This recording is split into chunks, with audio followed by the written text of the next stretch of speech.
this is an iHeart podcast. Guaranteed human.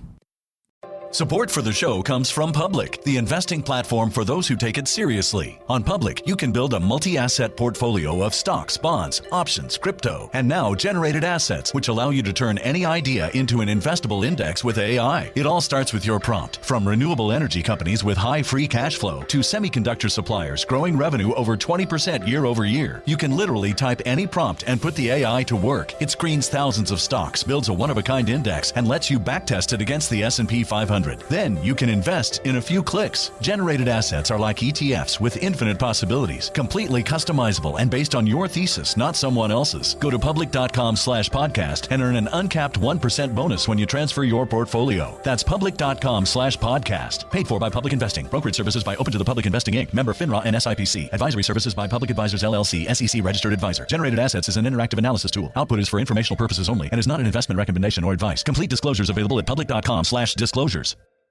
There's a difference between liking a house and actually getting it. Redfin is built to make up that difference and close the gap between finding and owning the home for you. Redfin agents close twice as many deals as other agents. So when you find a home you love, you're not a step behind when it comes to making an offer. That means less watching great homes disappear and more focus on the one you'll call home. Redfin helps turn saved listings into real addresses. Get started at redfin.com. Own the dream. Tired of spills and stains on your sofa? Wash away your worries with Anabay. Anabay is the only machine washable sofa inside and out, where designer quality meets budget-friendly prices. That's right, sofas start at just $699. Enjoy a no-risk experience with pet-friendly, stain-resistant, and changeable slip covers made with performance fabric. Experience cloud-like comfort with high-resilience foam that's hypoallergenic and never needs fluffing.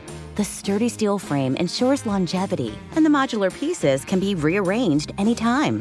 Shop WashableSofas.com for up to 60% off site-wide, backed by a 30-day satisfaction guarantee. If you're not absolutely in love, send it back for a full refund. No return shipping or restocking fees. Every penny back.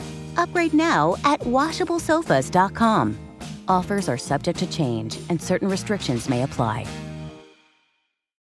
Hey, this is U.S. Olympic gold medalist Tara Davis Woodhull. And I'm U.S. Paralympic gold medalist Hunter Woodhull. As athletes, our lives are about having a clear path. And a team that you can absolutely trust. So when it came to getting the best mortgage, we chose PennyMac. PennyMac is proud to be the official mortgage provider of Team USA and you. Learn more at pennymac.com. PennyMac Loan Services, LLC, Equal Housing Lender, NMLS ID 35953. Licensed by the Department of Financial Protection and Innovation under the California Residential Mortgage Lending Act. Conditions and restrictions may apply. Zone Media. Hey everybody, Robert Evans here, and I wanted to let you know this is a compilation episode. So every episode of the week that just happened is here in one convenient and with somewhat less ads package for you to listen to in a long stretch if you want.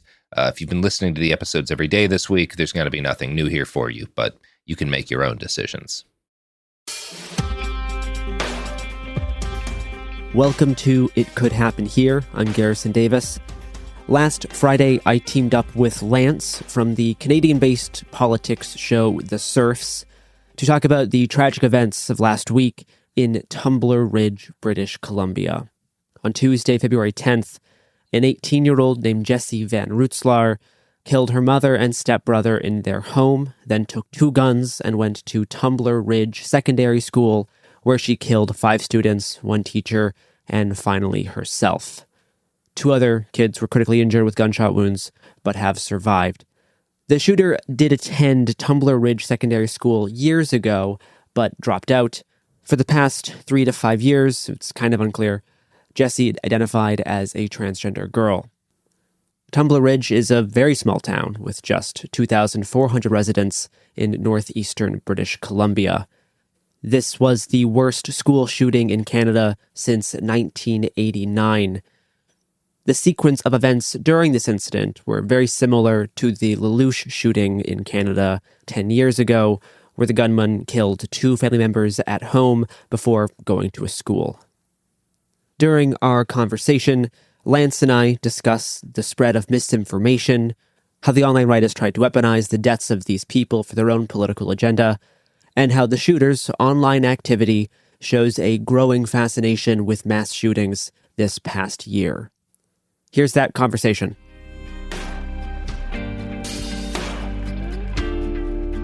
I'm sure everyone knows that right now Canada's a nation in mourning. And I also did probably want to start this out by reading the names of the deceased, because it's one of the things that the families have been asking for. And so the victims from the Tumbler Ridge Secondary School shooting are Abel Wanza, who was 12, Ezekiel Schofield, who was 13, Kylie Smith, who was 12, Zoe Benoit, who was 12, Takaria Lampert, who was 12, Shanda Eviguanda Duran, who was 39, Emmett Jacobs, who was 11, and Jennifer Jacobs, who was 39 years old. So I guess I'll start with Garrison. How have you been processing and or tracking the story since it happened? Yeah, pretty horrifying incident that happened last Tuesday. Very soon after it happened, there was like right-wing narratives trying to use the deaths of these children and family members for their own political agenda. And I started tracking that pretty soon, and then also trying to like verify as much information about the actual circumstances of the shooting and who the shooter was, around that same time. Things have gotten pretty clear now a few days later. But I mean, it's been a nightmare to sort through all this stuff, especially all of like the political opportunism being done by a variety of right-wing influencers and quote unquote news agencies. Yeah, I was doing the same thing. Like right after the event happened, I noticed that there was a lot of, for people who don't know, right-wing online operatives like The Pleb Reporter and Juno News and Cat Canada. And these are all very popular right-wing social media accounts on Twitter in Canada, or at least based in Canada for their origins. But then they usually get retweeted, quote tweeted, and amplified eventually by the far right in the US, which has a very corrosive effect. And I think, but like by the time we're talking about this right now, I saw that like Donald Trump Jr., the son of the president of the United States, is doing an entire, I assume, blowed out of his mind Rumble special on the shooting, just uniquely going after trans people the entire time. Like for a small little town of just over 2,400 people, it has to be beyond like a shell shock to first have to go through something this horrifying and then deal with the international right-wing apparatus. Yeah, and they're going through the motions, right? Like, this is not the first time. It won't be the last time that they try to do something like this. It's not getting as much traction, I think, as it used to. There's a lot of other stuff happening in the States. Around the time, like, news was breaking in the States about the shooting that happened, it was Wednesday during Pam Bondi's Epstein hearing. So there's been a lot of other stuff happening. So I don't think they've gotten as much, like, concentrated attention on this as some of the online right has like wanted to, or like the Matt Walsh types, Libs of TikTok, that sort of thing. But they're definitely giving it a go. It's gross, right? It's gross to use the deaths of all these people. Yeah, absolutely. Not to mention the way the entire thing's being framed is abhorrent. I mean, obviously, we're speaking from a perspective where we don't want to vilify an entire group based on one, horrifying monster's actions kind of thing, right? Because that doesn't happen in the other direction for cis people, and that's what you got to be quick to point out. But I feel like the Matt Walshes and the Libs of TikTok have, and it's a horrifying thing to say, but like they're perfect narrative, right? It's kind of like in a twisted way something they're actually quite pleased about. It almost seems like I mean, they make a lot of money off this sort of thing. Yeah, exactly. They profit off of human suffering, and they try to spread as much of it as possible. The first aspect I was trying to look at this story from was what it was early. What are the families themselves asking for? What does the town need in terms of support? That kind of stuff. And you move on from that, and then immediately it was, well, now there's just an overwhelming, very apparent right-wing mechanism gearing up, and it's going to be kind of devastating for a country like Canada that doesn't really have maybe, or isn't as used to having the eyes of the world from the transphobic, turf side of the internet. Yeah, I want to talk a little bit about Jennifer Strang, the mother of the shooter. Despite being a self-described, conservative libertarian, Jesse's mother publicly supported her transition, made posts in support of trans people. In July 2024, she shared a LGBTQ pride graphic reading, "Good people don't spend their time harassing marginalized communities." and wrote, quote, "As a conservative-leaning libertarian who lives in the North and loves living in a small town, I really hope the hate I see online is just bored old people and not true hatred. Do better and educate yourself before spewing bullshit online. Makes you look dumb. Evolve. I normally don't say anything. I normally don't go on Shitbook to see the keyboard warriors, and I know I can't control or shield my kids from everything. But please, for the love of fuck, can you get your shit together so we don't have to bring our kids up in a world full of hatred? Do you have any idea how many kids are killing themselves over this kind of hate? Please stop the bullshit," unquote.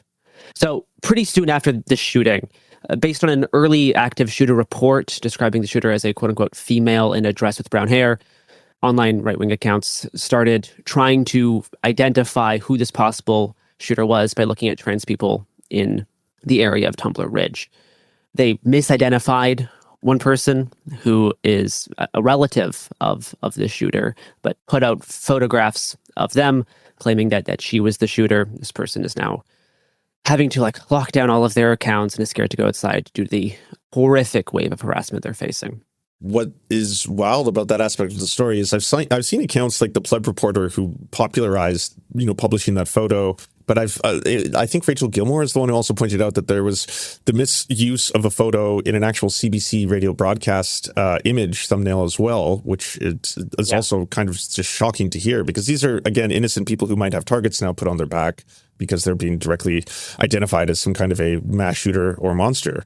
And then in addition to that, now I'm wondering how much of this is going to be something that they're capable of containing, especially considering that it's being still proliferated. I saw an account called Bricks News, which I assumed would be about BRICS, the economic alliance between a number of different nations, and instead was publishing the false photo of, again, a completely innocent person, and it's had I think at the time 17,000 likes, hundreds of thousands of impressions. It's really dangerous.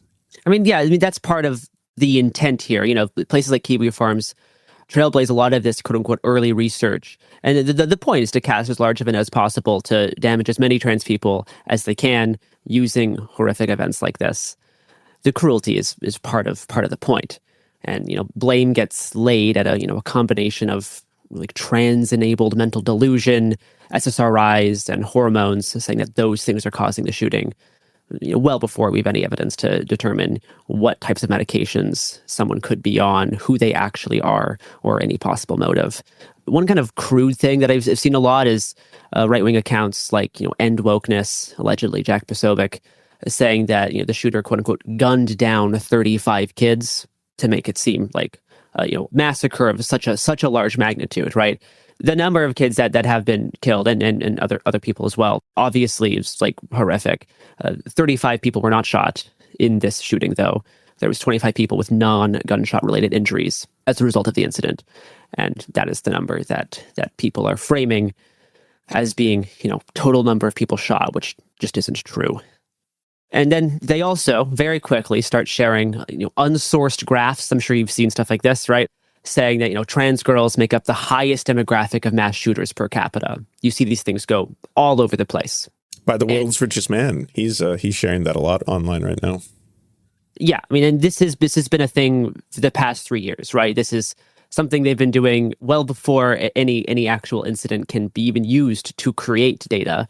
They've created fake graphs that show this.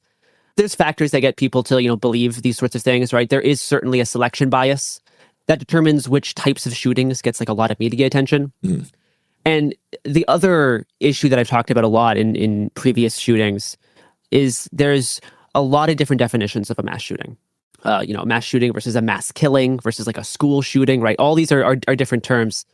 Even the term school shooting can be used to refer to a variety of very different incidents revolving around gun violence, right? There can be gang-related violence at a school. There can be shots fired as an escalation of a physical fight, students bringing guns to school and accidentally firing them, which happens more often than what you would think, as someone who just brings a gun in their backpack, not intending to do a shooting, but it accidentally fires it in the school. This happens multiple times a year. There's, shootings at I didn't know that. Dormitories, right? Those get counted as mass shootings at a college dormitory. It's interpersonal violence. There's, neighborhood shootings that affect but aren't targeting the school, like drive-by shootings. Or even something like the assassination of Charlie Kirk, which some people have categorized as a school shooting because it was on a college campus, right? But these are all very different types of violence, right? These aren't like, intentional, mass shooting violence where someone who's trying to shoot as many people as possible and then usually kill themselves, right? That's a different thing than a lot of these other things that I mentioned. But they all get lumped under this one label of school shooting. And all these different, data collection criteria could produce very different stats. And depending whether you're measuring your injuries versus deaths, specific weapons like knives versus guns, and how many years are being sampled, or if there's connections to other violent activity, there could be very, very different results in how you categorize, mass killings or mass shootings. The mass killing database has 631 incidents in the United States since 2006, of which about 1 to 3, it's kind of unclear, 1 to 3 are done by people who have been reported as transgender, which is an underrepresented sample size. The Violence Project has one transgender mass shooter in their database of about 195 mass shootings. And according to the Gun Violence Archive, which also measures gunshot injuries, not just deaths, fewer than 1 in 1,000 mass shooters over the past decade have been identified as transgender. According to a Gallup poll for 2023, about 2% of Gen Z identify as transgender. And if you also count like non-binary people, it brings it up to 4%. But you can have all those stats on hand if that doesn't really do very much. Once you're arguing about statistics and like semantics of terms when kids have died, you're kind of already starting to lose the emotional battle, right? Like I can say all of that, but like that's not actually going to be helpful, right? Like fact checking doesn't work to dissuade disinformation. And when you're dealing with such an emotionally charged incident like kids being murdered, having to read off a paragraph like that just doesn't really help, right? Parents just want to know, why this is happening and what can be done to stop it. And all they know is that, since 2023, there has been a series of shootings done by young people who either attempted to or did transition genders, right? That's what they know. And they want to know, why this is happening and how to stop it. Yeah, one of the things that I've tried to push up against, because you are getting a lot of Americans who are pushing that narrative right now, is to point out, because I've seen people saying like this epidemic of trans mass violence is a scourge. And I think they're blending Canada and the US into one nation, because I was like, just to be clear, this is the first mass shooting committed by a trans person in Canadian history ever. Like, and there's a lot of trans people in British Columbia. Yeah, well, across the country. I mean, it's one of those things where I'm like, this is not an epidemic of which, like, oh my God, you have a high probability of being hurt by a trans person in your life. It couldn't be further from the truth, right? Like, the stats are still overwhelmingly in the other direction. You're more likely to be the victim of physical or sexual violence if you're a trans person than if you're a cis person. Yeah, no, that is another problem here is a lot of these, data collection tools aren't counting violence in Canada. These are all stuff based in the States. But for, the culture war, it's not that hard to, move that border up 500 miles to include things that are happening in Canada in a rhetorical sense for, your Matt Walshes, your end wokenesses, even, your Fox News anchors, right? Yeah.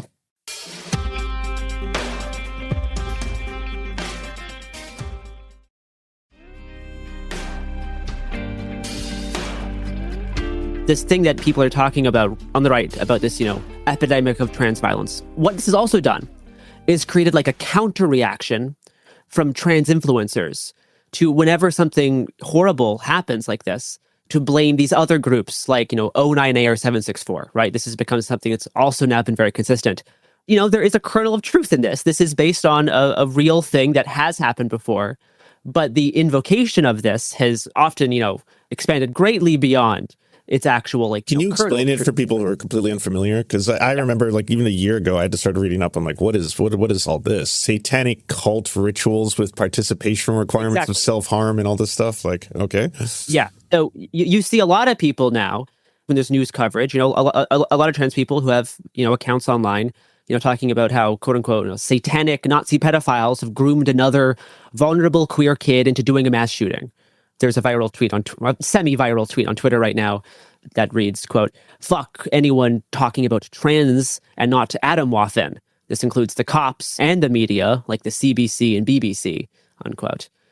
So yeah, what are they talking about here? Atomwaffen, satanic Nazi pedophile cults. I said, 09A, 764, right? These are originally, 09A is this older group, but as contemporary internet lore, it is seen as this neo-Nazi occultic organization that grooms people into sexual exploitation or into doing violence like mass shootings. 764 is a extortion ring that operated mainly on Telegram and Discord, which tried to get kids to do self-harm, produce blackmail and material Roblox against too? them. Is that true? Yeah, they're active across a lot of places, but like the organizing hubs were on Discord and Telegram. Okay. And they, attempted to get child sexual abuse material out of these kids and then use that to blackmail them to get even more material, and then also encouraging self-harm and acts of violence. These have been real groups historically. They are getting cracked down upon pretty heavily, at least in 764's case. 09A is not really a real group anymore, arguably, but it exists as like lore. Right. And there has been no instances of 764 affiliated people doing public acts of violence. So in this case, there's been people who have, trans people online or, allies who have said that this shooting is another one of these instances where these online groups of, Nazis and pedophiles have, groomed someone into doing violence. And they have produced some evidence for this. There was a Twitter account that allegedly belonged to the shooter that had a profile picture of a Sonnenrad on top of a trans flag, as well as the face of the Christchurch shooter. This account had posts glorifying white supremacist mass killers and promoting the idea of creating a white homeland in the Pacific Northwest. This was a Canada-based account, but in reality, this was actually just another Nazis account who changed their username to match that of the Tumbler Ridge shooter. And this was an attempt to troll people and just spread disinformation. And this even fooled the ADL, whose research standards have dropped dramatically the past 3 years. But a few days ago, the ADL put out an article where they credited posts made by this Twitter account to the Tumbler Ridge shooter and claimed that a quote-unquote preliminary investigation showed that the shooter had showed interest in white supremacy. But this was not their real account. This was just someone who also is a fan of mass shootings, like the shooter was, as we'll soon discuss. But this was someone who was just trying to troll other researchers on Twitter and see how far their disinformation can spread. This is the consequence of an organization like the ADL doing preliminary research based on Kiwi Farms posts and not actually verifying the information. I mean, the fact that I think they're actively pursuing Hassan Piker more than Elon Musk is pretty much all I need to know in terms of where they're prioritizing, the search for racism. Yeah. I can get into the actual online footprint of the shooter, which we do have a decent idea of, actually. We should, before you get to that, because I think that's what everyone is kind of interested in, I just want to wrap up that last part. So just to be clear, when you were mentioning those groups, 764, et cetera, there is no actual history of the shooter having been into Nazi, the occult, that kind of stuff. Based on their presence, they have not been active in specific 764 communities or have showed interest in white supremacy, neo-Nazism, or the occult pedophile Nazism of 09A. This is not observable in the online footprint that they have left. Which is not to say the online footprint they have left is normal and good. If anything, it does point towards significant factors that are causing kids to do shootings like this. And we can trace it to a number of shootings that have happened.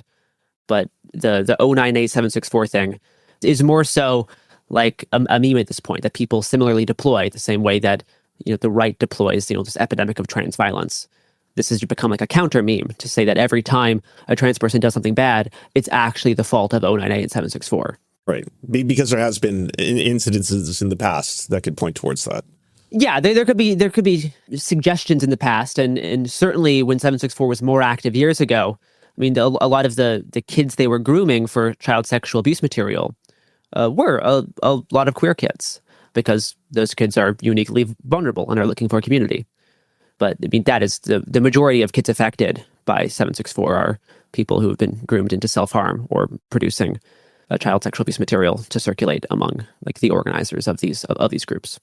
So it turns out that there isn't really a connection in those two directions. You're correct in pointing out there's a counter push. I did the same thing with Charlie Kirk, right? I remember when the first image of the Charlie Kirk shooter being in a Groyper, Pepe the Frog style jumper, I was like, oh, this has to be a Groyper, right? That's immediately where my brain went, because they do have a history of targeting that community. So, you can understand why there's a pushback. Yeah, and I think people feel like they understand ideological violence easier. like violence caused by political ideology, and are uncomfortable with the increasing amount of horrific public violence that is seemingly linked to no political ideology. It's much more like nihilistic and scattershot, and that's like uncomfortable. It's harder to understand like the causal forces producing that, rather than just saying, oh, it's another Nazi, right? That's easy. And at this point, sadly, easy thing for people to understand because of, a very high number of neo-Nazi mass shootings that happened in the past 10 years. But it is not 2017 anymore. And the circumstances that are inducing shootings like this have changed. Can you talk about that? Because like you said, it's a conversation that people don't want to have. Is it because we are uncomfortable with the conversation itself, or because there's not enough information available yet to truly understand what is leading these super online shooter / nihilistic, deep in the memes style stuff?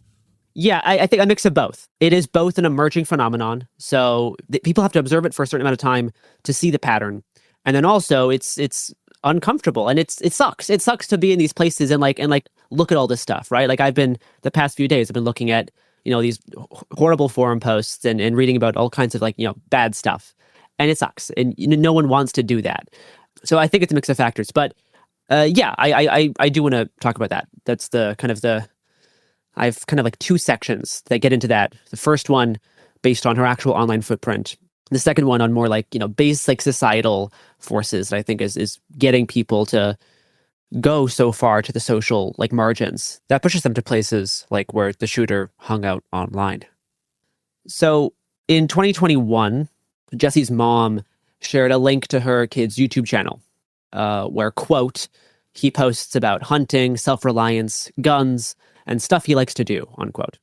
This YouTube account shared the username as Jesse's Reddit account. The earliest posts from 2019 were about Roblox gaming. Then in 2021, Jessie started posting about firearms and shared a photo of her Chinese SKS, which is kind of like an AK-47 style gun, which she used for hunting. Around 2023, she started posting about, quote unquote, starting MTF transition soon, and as well as her phobia of needles. The police say that she started transitioning before this, but the earliest indication we have from her online activity puts this around 2023. On other posts on r/trans, she asked for advice on girls' clothing, what to expect from HRT, and talked about body dysmorphia. Her very last gender-related post on Reddit still refers to herself as pre-HRT. Jessie made a single post on r/trans guns in October 2023, sharing a video of her firing a Desert Eagle handgun at a shooting range. At this point, around the end of 2023, almost all of her posts switch to being about psychedelic drug abuse, asking how to vape or smoke weed without leaving a smell in the house, being scammed by an online psychedelic seller in Canada, and asking if you can get high off drinking the urine from a drug addict, and asked on Reddit if it's safe to do 5-MeO DMT alone after she returned from the quote-unquote psych ward. She was admitted to a psychiatric facility after attempting to burn down her home with a count of aerosol while on 3 grams of mushrooms. Jessie also said that she was diagnosed with ADHD, autism, major depressive disorder, and OCD, and was prescribed a mix of different SSRIs, as well as an antipsychotic for sleep. In one comment on one of her multiple Reddit posts asking about trying 5-MeO DMT after being arrested for arson, she wrote, quote, "It is a wonder I'm still alive, yet I am. Speaks volumes about how much I've been trying to keep breathing when all my effort goes towards keeping alive," unquote. Her Reddit activity drops off in April of 2024. This could mean that she just stopped using Reddit around then, or that she has deleted a whole bunch of posts. She did scrub some of her online activity prior to the shooting. Now, in the aftermath of the shooting, the police have said that they made multiple mental health-related visits to the shooter's home the past few years and had previously confiscated guns from the home. But the owner of the guns, it's unclear who exactly, successfully petitioned for their return. And Jessie did have a minor's firearms license, but that expired in 2024. It's unclear if the guns that were confiscated were the same ones used in the shooting. Jessie has posted a number of different photos of guns, and we still don't know which exact ones were used. We just know that there was a long gun and a handgun recovered. So, though the shooter's Reddit activity ceases in early 2024, her online presence moved to darker corners of the internet, which demonstrate a declining mental well-being and a growing fascination with mass shootings. The past year, Jessie was active on an internet forum called Watch People Die, which is pretty much what it sounds like. It's a website to host footage of real-life gore. Yeah, I was like, is that what it sounds like? It is. Okay. Yeah. All right. Like snuff, like real gore is hosted there and shared, as well as a lot of, like edits of mass shooter footage of people filming themselves doing mass shootings that then circulates.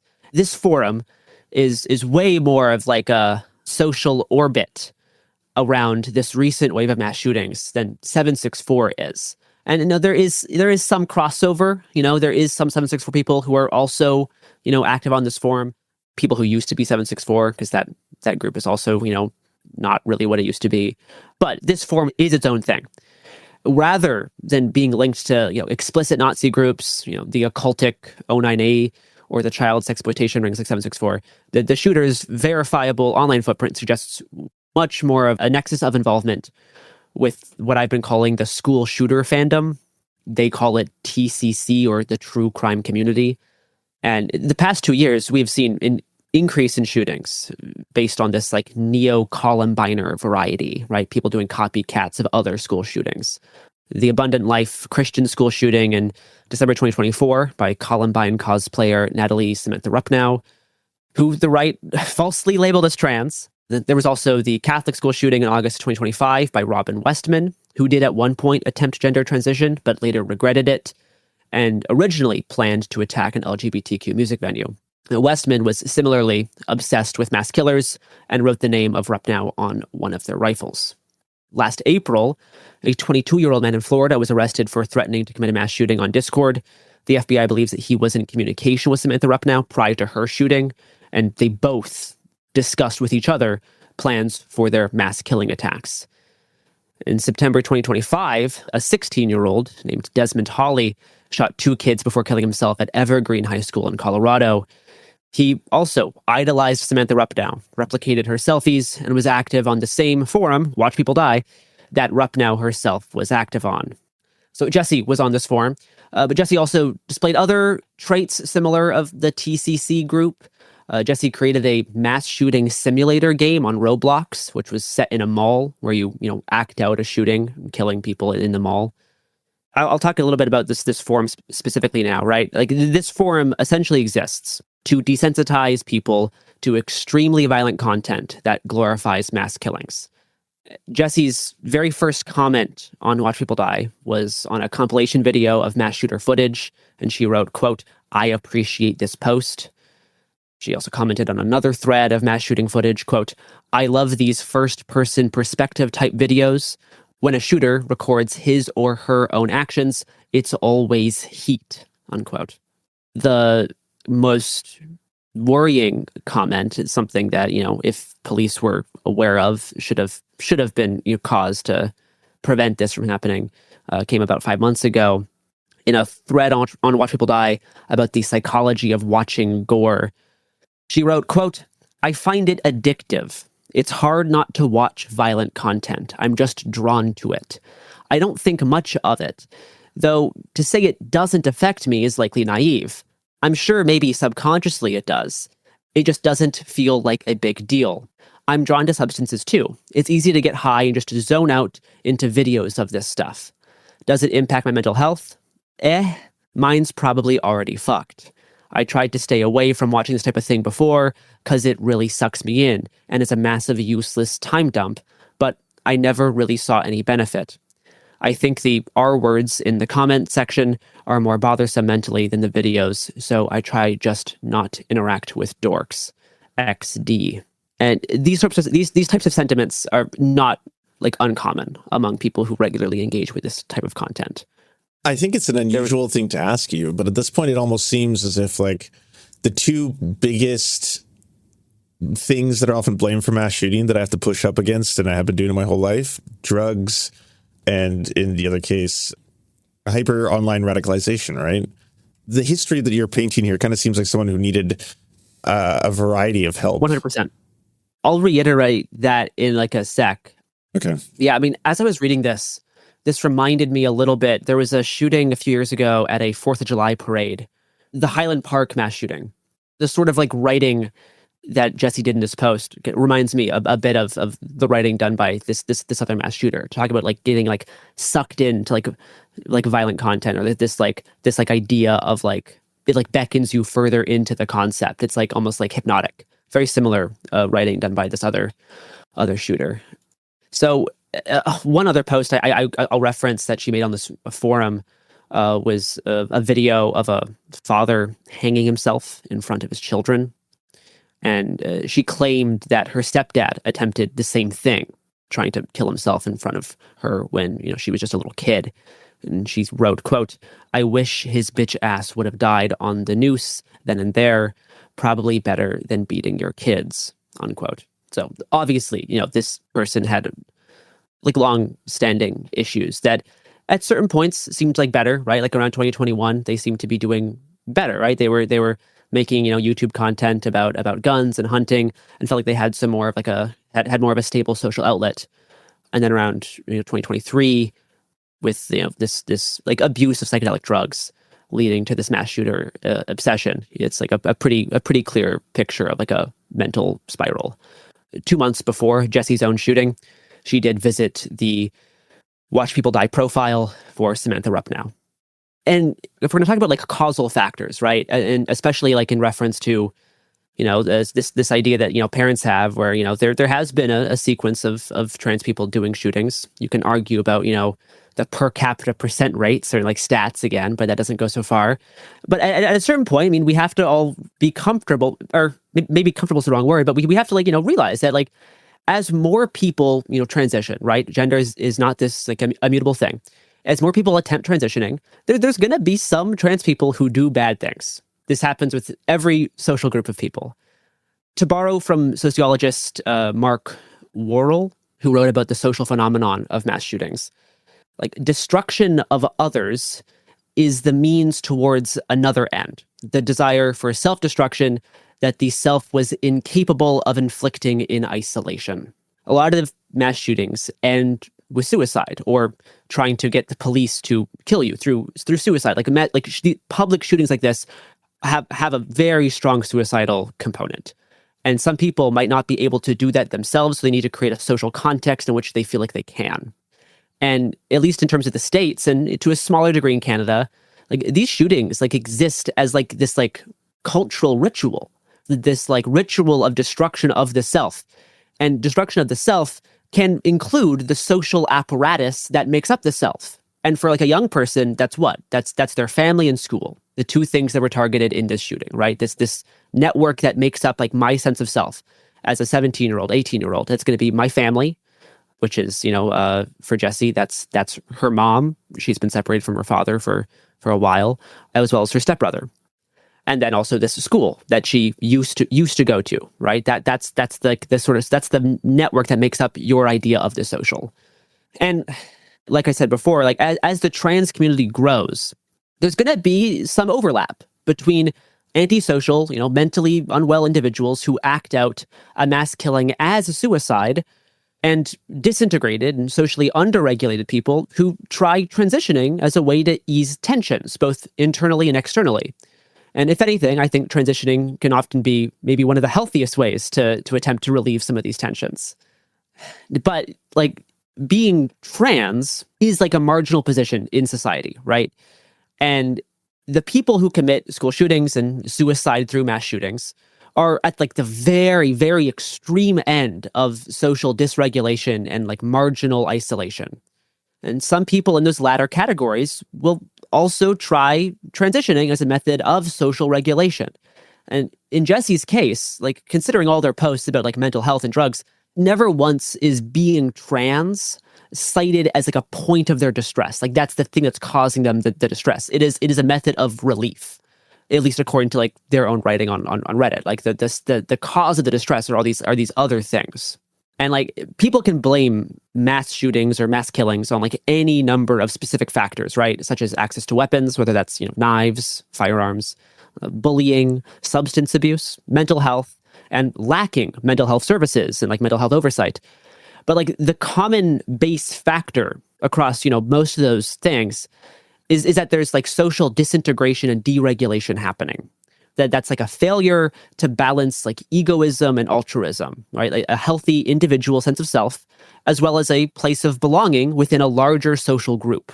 And like we need a mix of freedom and available structured paths for social life. Ritualistic outbursts of suicidal violence against society happen when these things are extremely unregulated and someone falls out of the social fabric. And like marginal classes, like trans people, can be particularly affected by social disintegration and deregulation.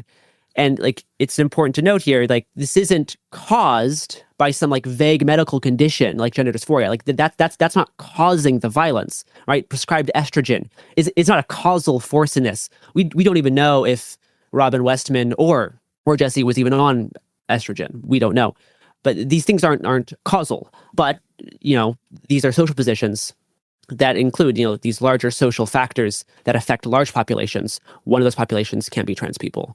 There's a lot of social disintegration that affects cis men currently. They do a lot of shootings. And majority seems safe. Yeah, the overwhelming majority. You can also graph these things on class lines. Lots of people who go and do public shootings, either themselves or their families, are suffering from economic instability, or people in like the middle class as well, which has this other problem in like Durkheim's methodology of suicide, which I'm kind of pulling from a little bit here, is like this sense of like overregulation can also produce an unhealthy balance. Mm-hmm. So it's either, very overregulated people, like Elon Musk has too much freedom, has too much like access to like money and possibilities that he's then a very dysfunctional person. This can happen, with some probably like middle class kids as well, that can produce violent outbursts. But a lot of the time it's, lower middle class or lower class conditions that can lead to violence. And sometimes it does not go to the extreme of doing, a mass killing. It can often just result in like petty crime, which is, arguably a more healthy method of regulation compared to something like a mass shooting, which is like, the most desperate, the most marginal, like act of suicide that we could like envision as a society.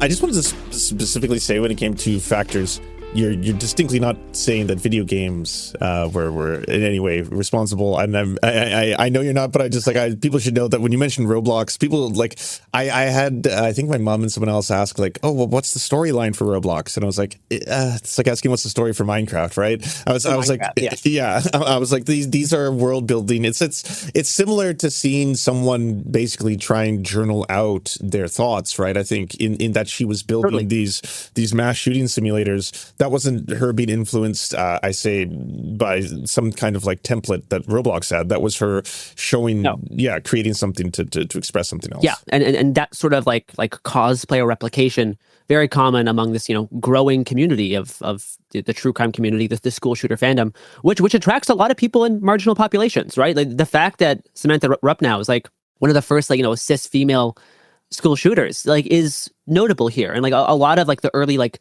Columbine fandom on Tumblr was young girls. The fact that TCC is attracting like a wider net than just cis males, I think is interesting, but it points to these other social forces.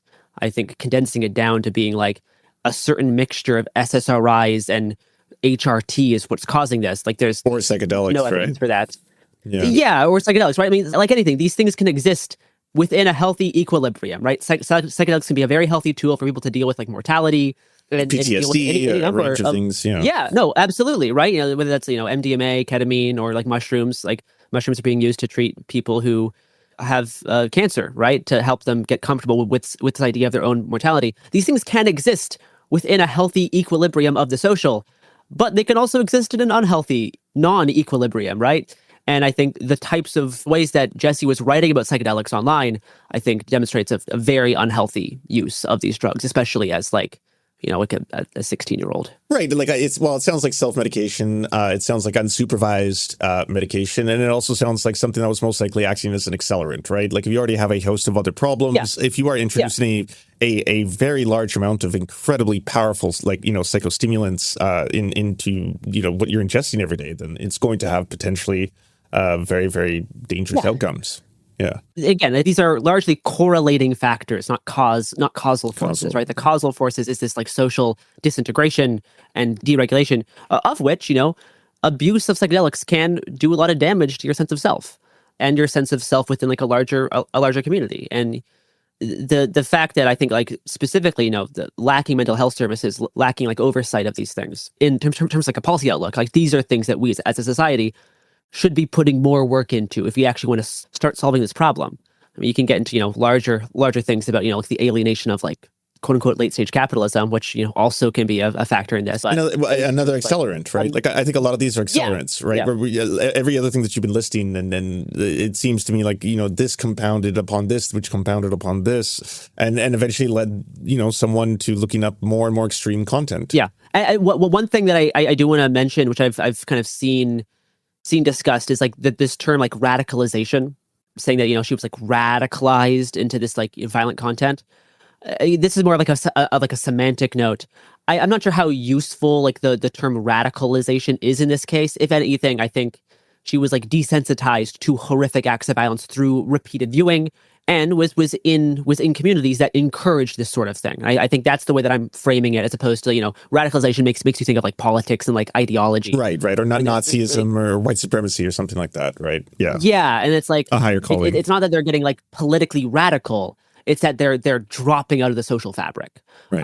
And desensitizing themselves to this concept of like, horrific, like societally targeted violence. I know now that like obviously the right wing is decided that they're uniquely going to be attacking trans people. I'm not sure if you're aware of the shooter's father's statements that were just made recently. No.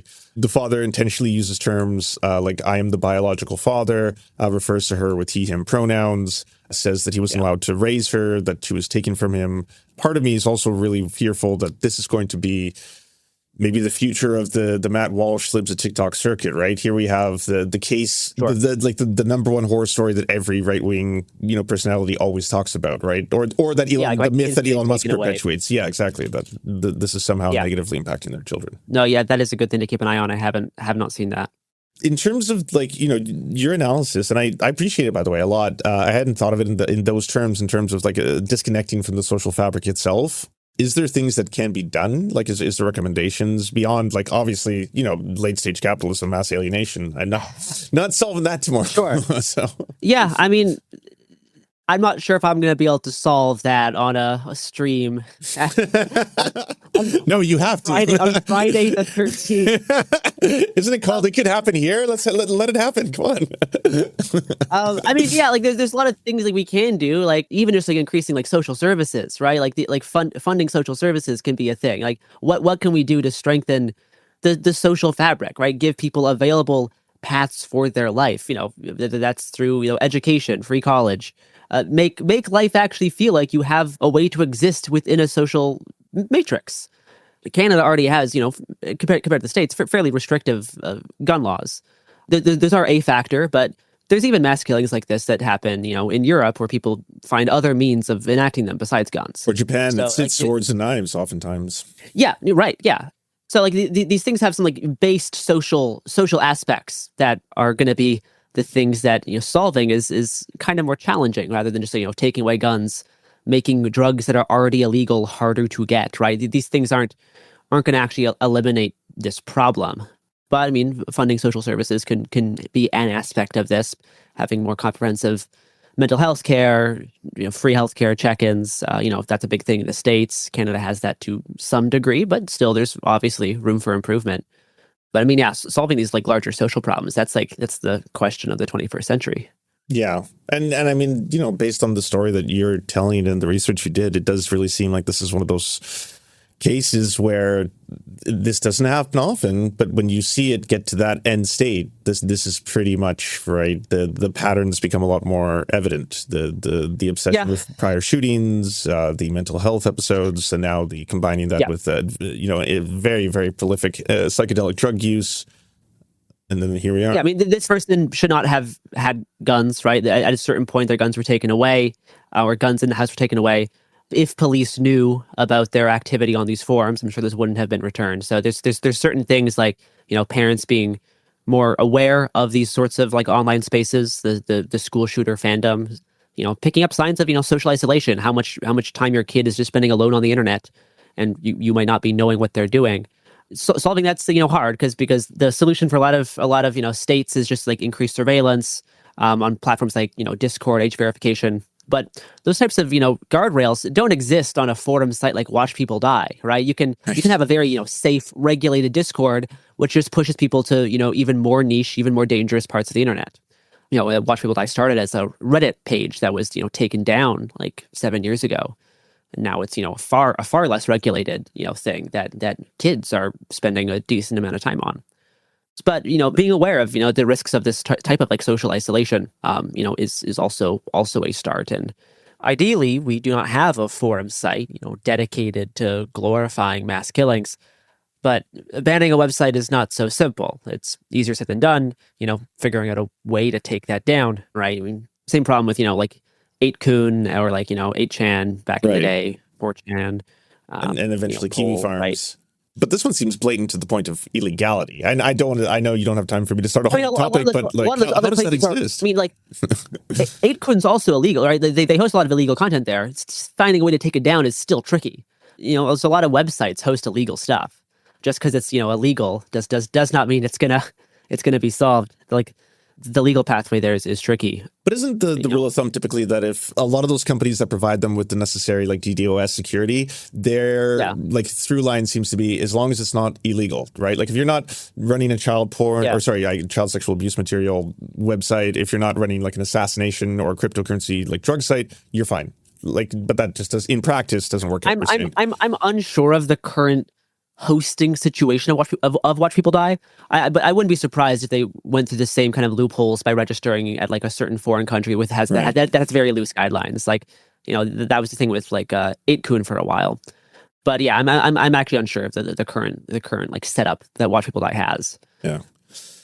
I've been talking about, TCC and the school shooter fandom increasingly the past 2 years, and it's really tragic that it is something that is a pattern that is continuing, right? This is like the main force across these shootings. Whether you're a cis girl, cis boy, a trans girl, trans guy, whatever demographic, racial. There was the Antioch school shooting in January 2025 that was done by this like black ironic neo-Nazi, similarly linked to TCC as well. Like whatever the demographic is, the through line that we're seeing is this just like nihilistic obsession with like the act of school shooting and this like fandom that is developed around it. Do you find the media picks up on that at all? Like, I know you've done a lot of research into it. Do they reach out to you? Like, do they ever say every once in a while? But it takes them time. It took them about 3 years after like the peak of 764 to start reporting on 764, and now there's 764 articles all the time. Mm-hmm. But it took them about 3 years to like catch up to it. I would not be surprised if in a year and a half we get tons of articles about TCC. But a lot of legacy media is very slow to this sort of thing. My own internet presence also exists kind of in the margins. My monitoring is in the margins, but those margins can have very very destabilizing social effects. But it does take a while. I mean, same thing with the FBI, right? It took them years to get on top of 764, even though people were like reporting this stuff in like 2019, 2020. But before 764 was even that organization, there was previous iterations called like CVLT. But like that style of thing was a problem for years, and the FBI did not really get on it until much later, and the media then followed suit. Right.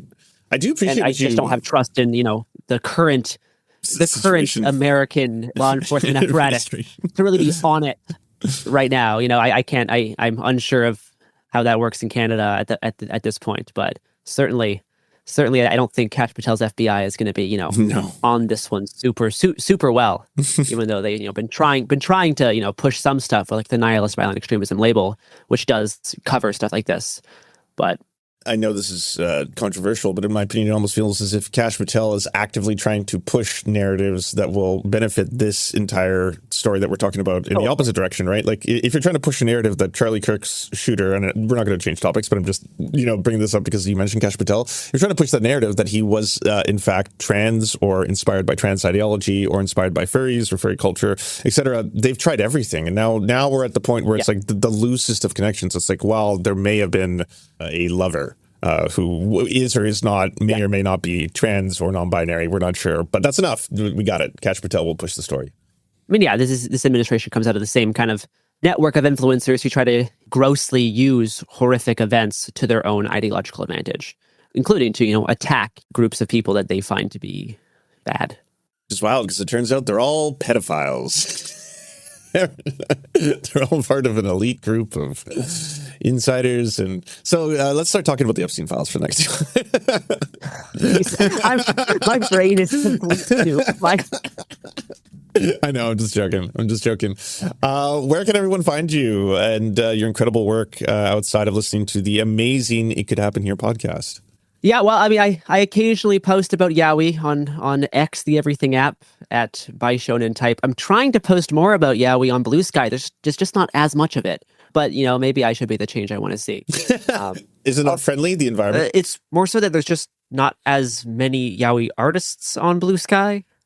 A lot of Yowie artists are shockingly Japanese. And Japan has a very large presence on X, the everything app, at least at the moment. I know some of their AI image stuff is pushing people to other platforms, but it's slow.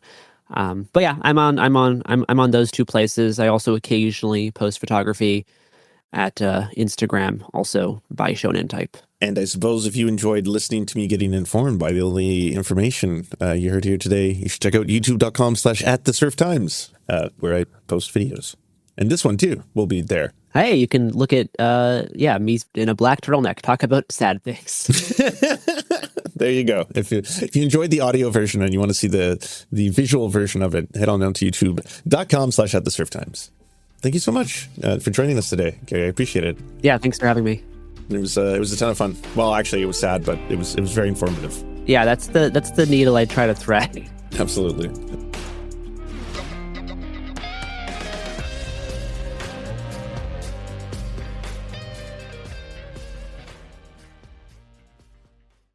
Support for the show comes from Public, the investing platform for those who take it seriously. On Public, you can build a multi-asset portfolio of stocks, bonds, options, crypto, and now generated assets, which allow you to turn any idea into an investable index with AI. It all starts with your prompt. From renewable energy companies with high free cash flow to semiconductor suppliers growing revenue over 20% year over year, you can literally type any prompt and put the AI to work. It screens thousands of stocks, builds a one-of-a-kind index, and lets you backtest it against the S&P 500. Then you can invest in a few clicks. Generated assets are like ETFs with infinite possibilities, completely customizable and based on your thesis, not someone else's. Go to public.com/podcast and earn an uncapped 1% bonus when you transfer your portfolio. That's public.com/podcast. Paid for by Public Investing. Brokerage services by Open to the Public Investing Inc. Member FINRA and SIPC. Advisory services by Public Advisors LLC, SEC registered advisor. Generated assets is an interactive analysis tool. Output is for informational purposes only and is not an investment recommendation or advice. Complete disclosures available at public.com/disclosures. Tired of spills and stains on your sofa? Wash away your worries with Anabay. Anabay is the only designer sofa that's machine washable inside and out, starting at just $699. Plus, Anabay sofas are pet-friendly, stain-resistant, and feature changeable slip covers and modular pieces. Get up to 60% off site-wide with a 30-day money-back guarantee. Visit washablesofas.com to get yours now. That's washablesofas.com. Offers are subject to change and certain restrictions may apply. Wasn't that delicious? So good. Your bill, ladies. I got it. No, I got it. Seriously, I insist. I insisted first. Oh, don't be silly. You don't be silly. People with the Wells Fargo Active Cash credit card prefer to pay because they earn unlimited 2% cash rewards on purchases. Okay, rock, paper, scissors for it. Rock, paper, scissors, shoot. No! The Wells Fargo Active Cash credit card. Visit wellsfargo.com/activecash. Terms apply. This is Jacob Goldstein from What's Your Problem? When you buy business software from lots of vendors, the costs add up and it gets complicated and confusing. Odoo solves this. It's a single company that sells a suite of enterprise apps that handles everything from accounting to inventory to sales. Odoo is all connected on a single platform in a simple and affordable way. You can save money without missing out on the features you need. Check out Odoo at odoo.com. That's odoo.com. Hello, everyone. Welcome to It Could Happen Here. My name is Mick. I'm here with James and Giorgio. and we're going to be talking about the documentary Sarajevo Safari. Yeah, hi Mick. Thanks for having us. Hi everyone, good to be here. Giorgio, do you want to introduce yourself? I am Giorgio. I am a Bosnian genocide researcher.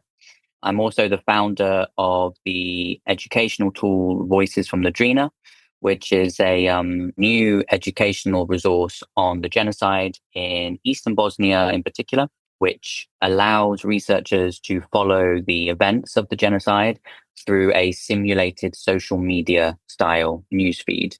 So the words of the survivors and the perpetrators come to life via the medium of social media.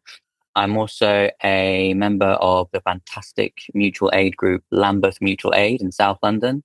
You can follow us on Instagram at Lambeth Mutual Aid, and you can follow me on the hellhole that is X at Giorgio Con. Con is Kon, not con as in a con man. Yeah, that's, I think, the key information. Okay, great. Then we're going to do the following. I've prepared roughly 1 page of context here. For those of you who remember, a few months ago, it was announced that the Italian prosecutors want to try and find the people who participated in the Sarajevo Safari. And we'll be talking about the documentary that highlights and tries to shed a light on what happened there. The main accusation is that the Army of Republika Srpska, which is an entity within Bosnia and Herzegovina, that they charged lots of monies for tourists to come over and shoot at civilians, which is, yeah, obviously horrible. Yeah, horrific.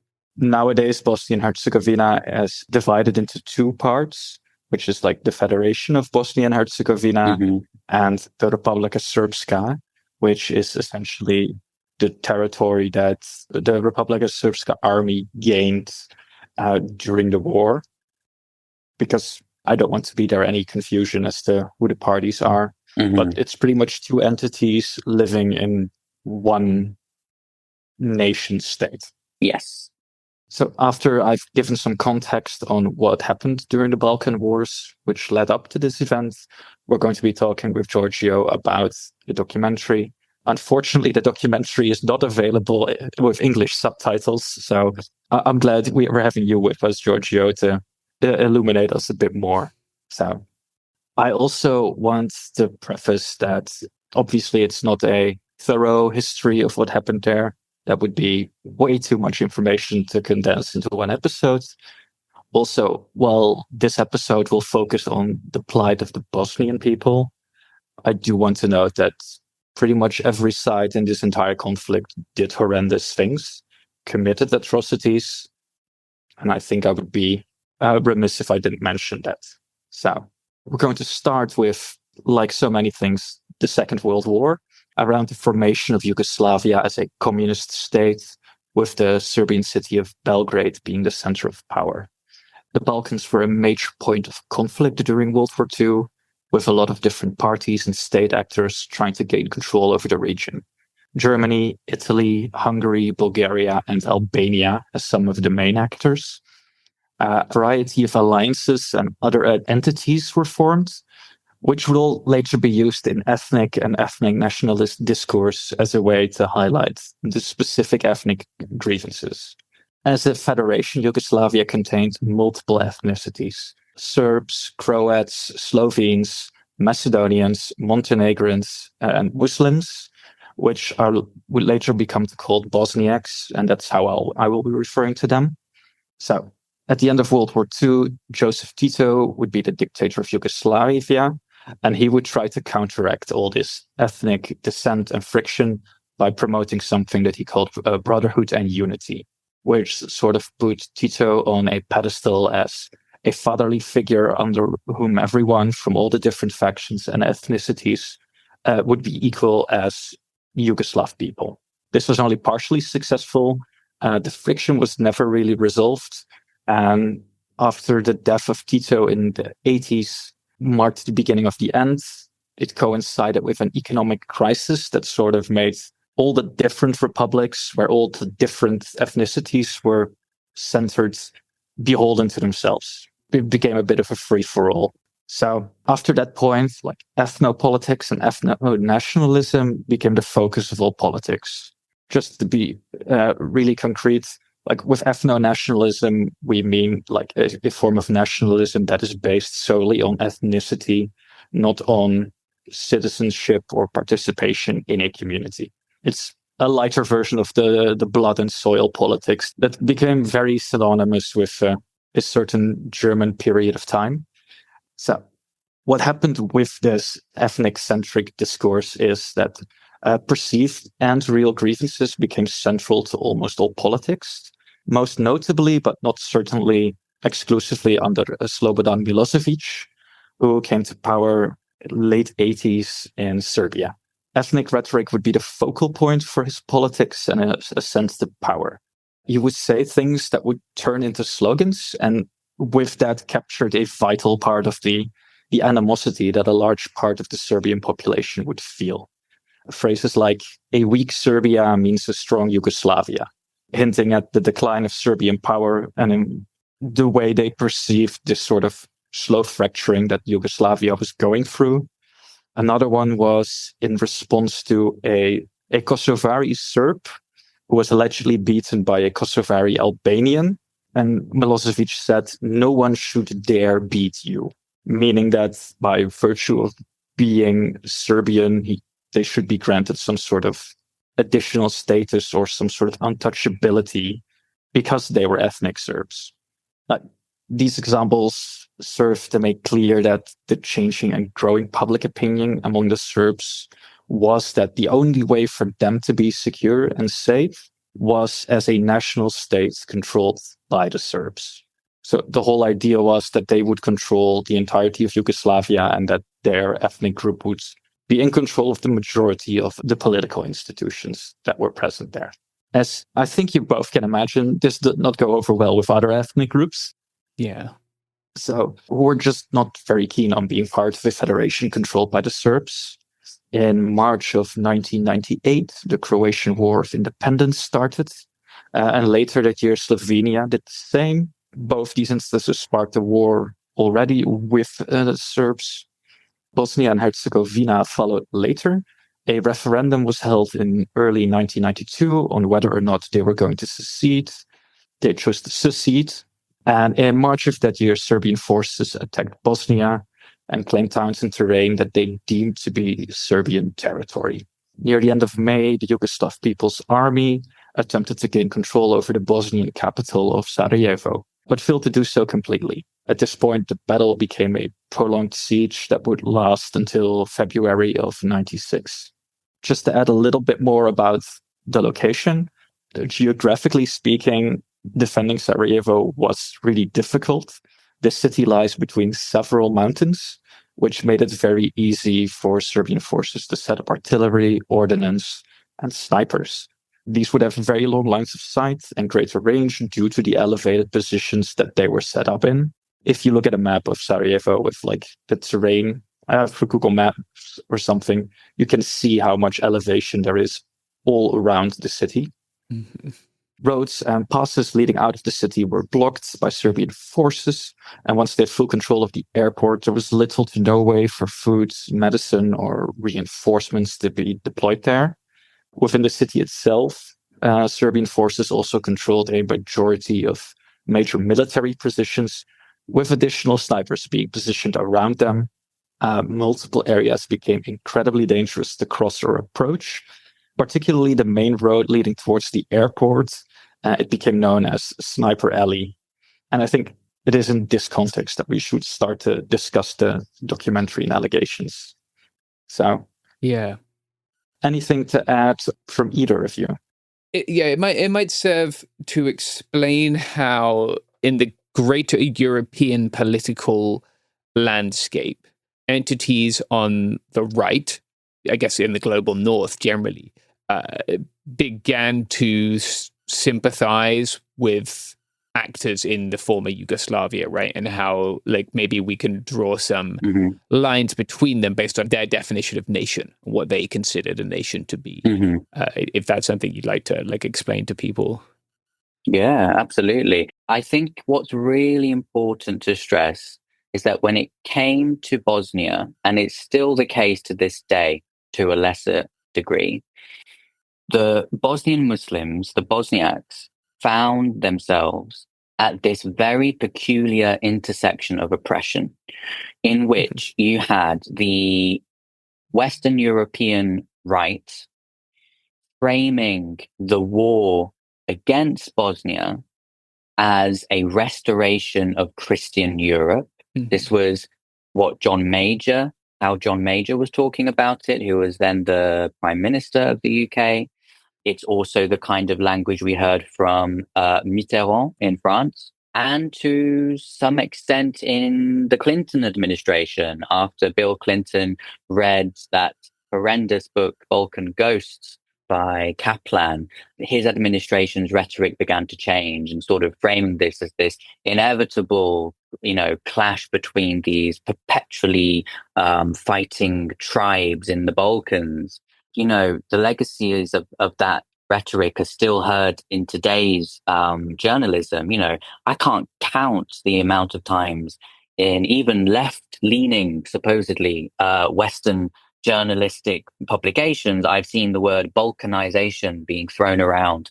And this is what I'm talking about in terms of the intersection of dehumanization, exoticization, and oppression that particularly Bosnia and the Muslims of Bosniaks have found themselves at. And so you had that on the one side coming from the right. And by the way, the Serbs nationalists knew this. They tailored their rhetoric so effectively to present this case of we are fighting Europe's battle against Islamist extremists. But at the same time, you had the Western European political left, and by political left, I mean your Marxist-Leninists, that sort of tradition within the political left in Western Europe, sort of buying into this co-opting of anti-fascist discourse from the Milosevic regime. Mick referenced the "No one shall dare beat you" speech in Kosovo, which was actually in response to a, at best, hyperbolized, at worst, fictitious claim that the Kosovo Serbs were facing this institutional violence. And that co-opting of that rhetoric that the Milosevic regime did so well as these anti-imperialists fighting against the, evil axis of the West, did kind of work to some degree when we're thinking about the response of the political parties on the left in Western Europe that were very sort of anti any intervention. And we can have a conversation about, NATO intervention and how problematic that was. But this very black and white thinking, very black and white rhetoric coming from those political actors in the West of, well, this is nothing to do with us. Don't buy into the rhetoric that there are bad things happening. Everyone's doing bad things. Therefore, we shouldn't do anything to put any pressure on the Milosevic regime. And so the reason why I'm bringing this all up is because if people can understand that, then it becomes more understandable how Bosnia was left to burn, how the Bosnian Muslims in particular, who are being targeted by Serb forces and Croat forces, both on the basis of their religious and ethnic identities, they found themselves completely abandoned. And obviously that abandonment really is embodied in the arms embargo that served none of the victims. It only served the Yugoslav army, which was effectively funding and sponsoring the Serb forces who were committing genocide in Bosnia. And of course, the Croat forces had Zagreb, had the Croatian regime funding them. So this arms embargo, which was supposed to be this, for want of a better word, neutral stance for the world to take, was not neutral at all. Of course, as we know, there's no such thing as neutrality, blah, blah, blah.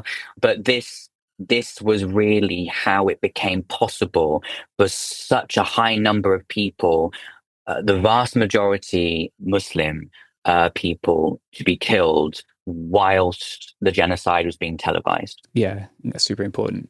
You brought up Bill Clinton reading that book.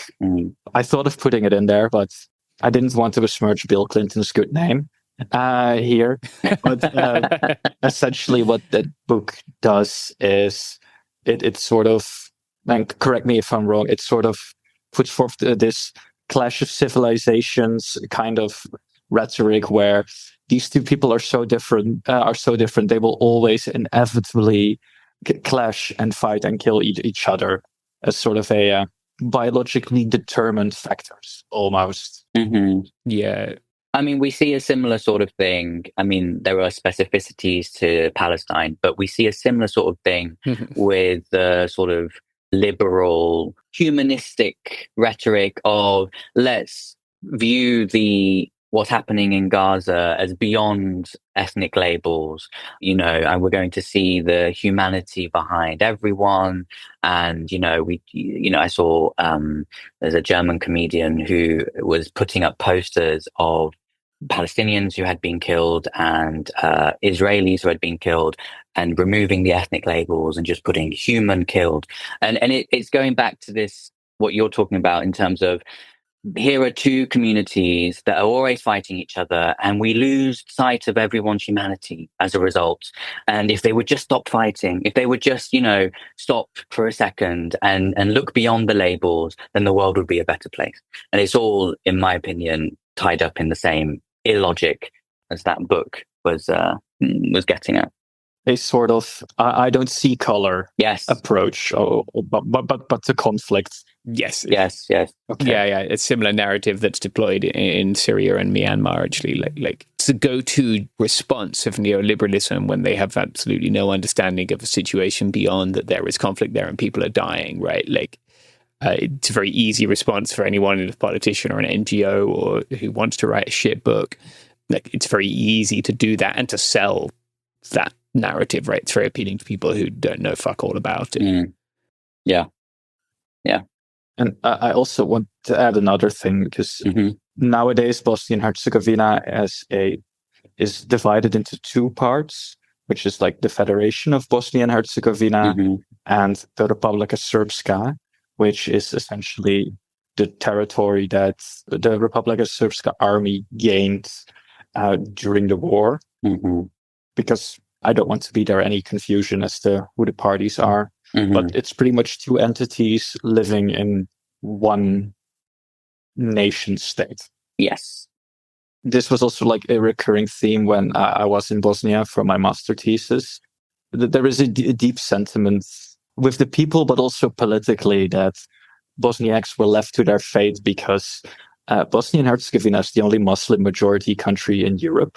And there is a very deep feeling of like the reason that we were left out in the cold, that we were abandoned, is because it was a Muslim majority country. And I think that is just a very important thing to highlight, because that is also a starting point of the vilification of Muslims by virtue of being Muslim.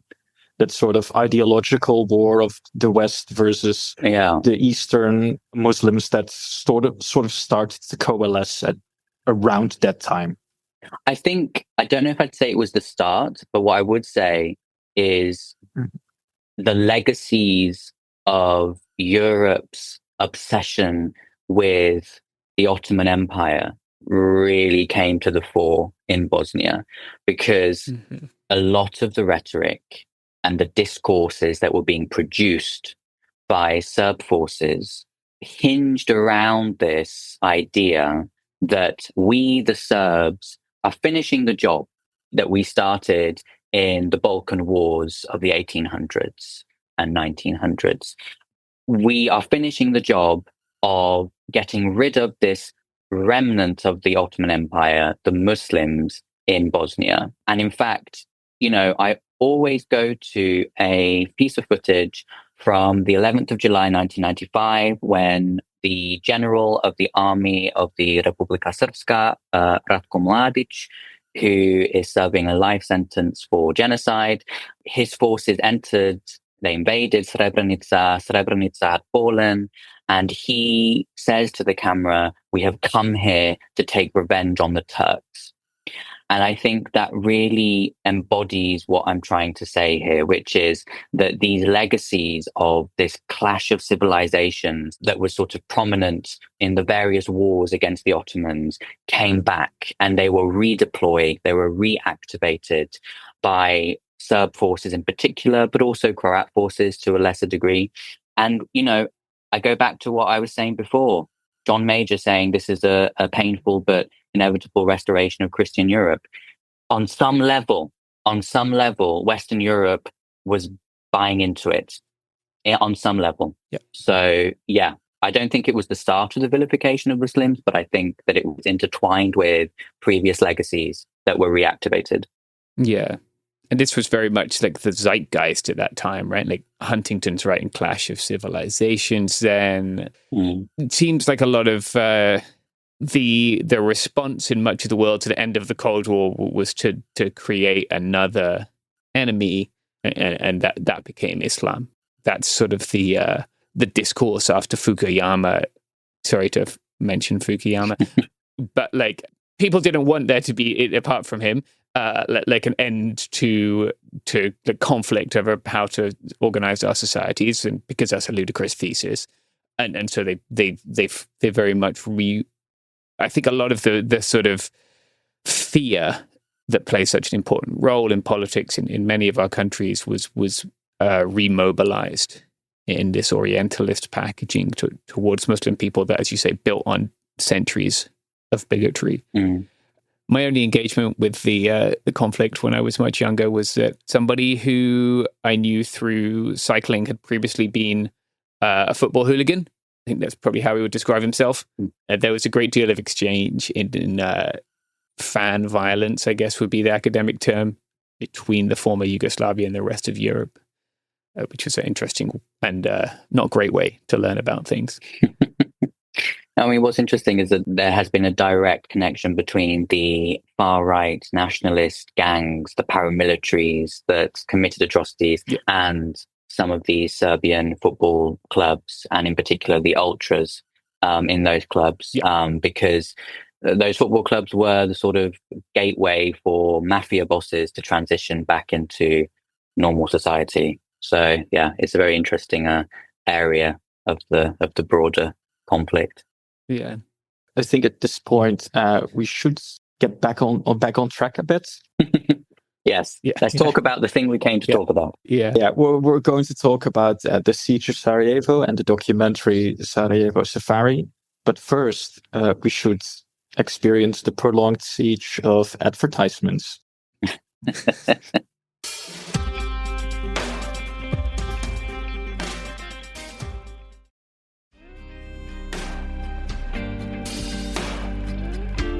And we're back. As we said before we left to besiege areas with advertisements, we should talk about this Sarajevo Safari. I guess maybe should we just begin by summarizing the maybe allegations, still the correct word? I don't know. The events that are documented in the film. Let's say that. Yeah. So the Sarajevo Safari documentary is a documentary that was made by Slovenian filmmaker Miran Zupanic, and it presents long-standing allegations that there was a form of war tourism taking place during the siege of Sarajevo, in which affluent non-Bosnians were paying very high fees to shoot at civilians from sniper positions being held by the army of the Republika Srpska. These allegations and the narrative of the documentary is presented through witness testimony, including an anonymous former intelligence agent.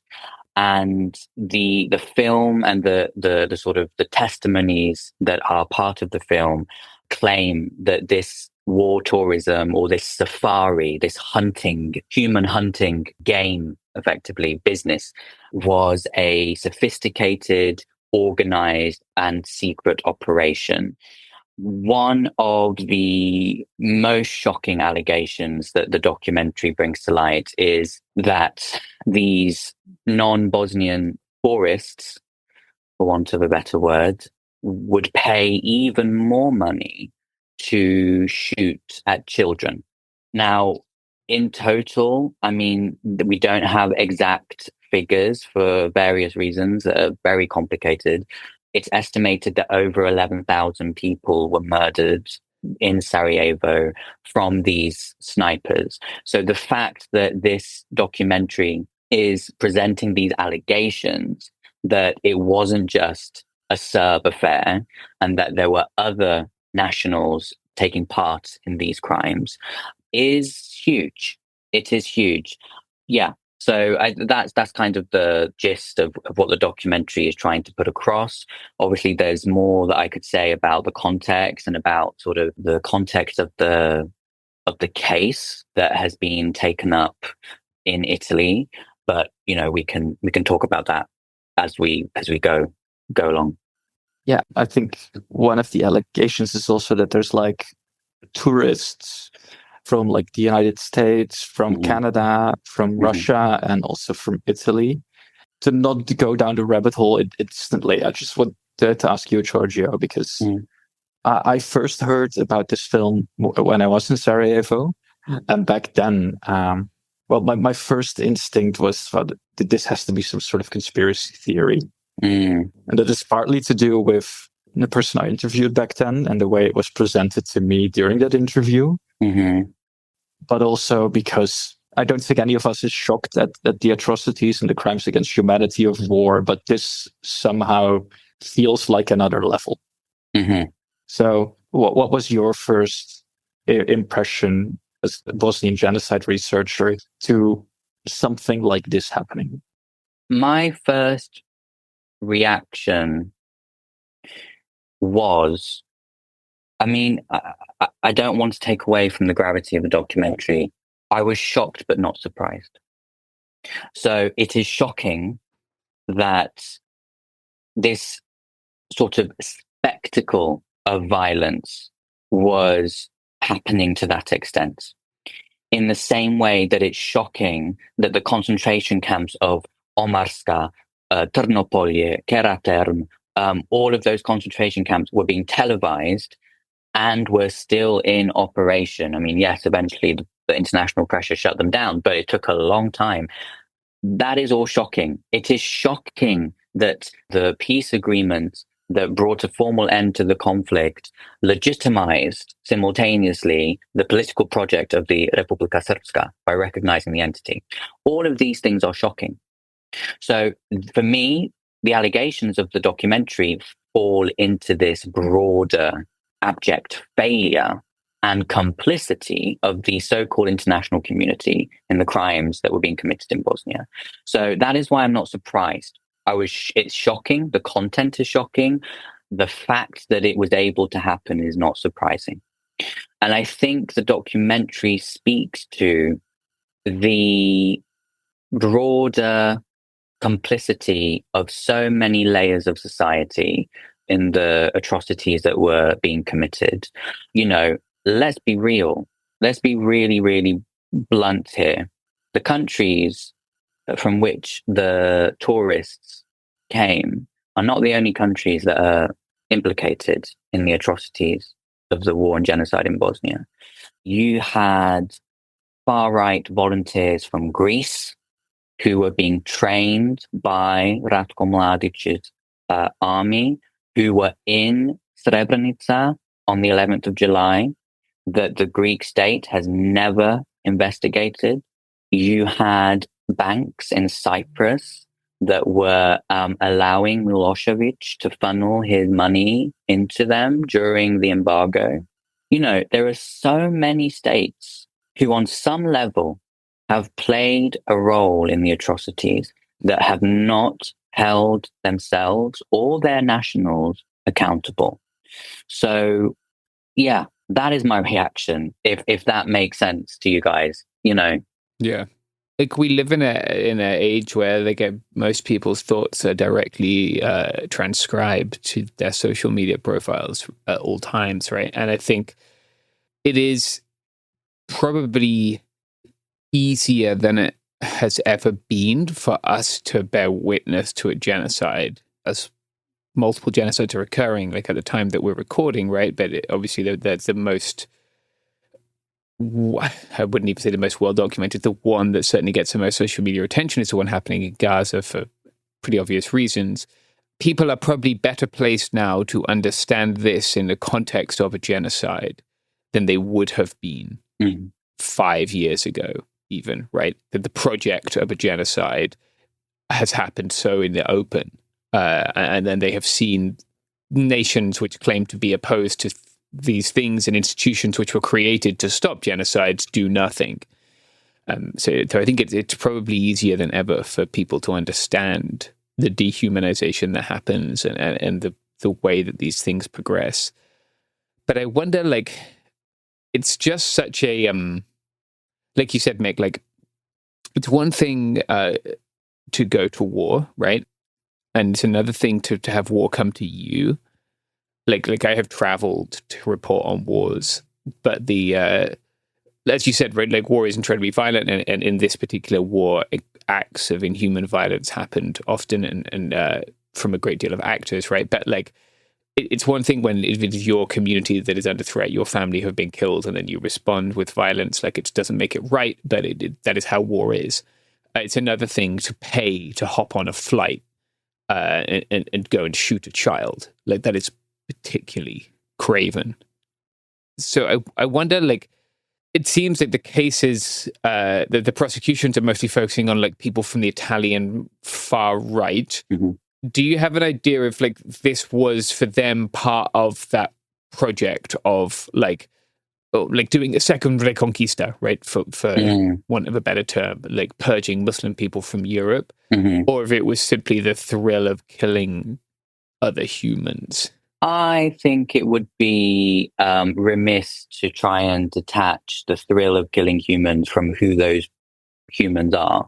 Yeah. That's my honest opinion. That's fair.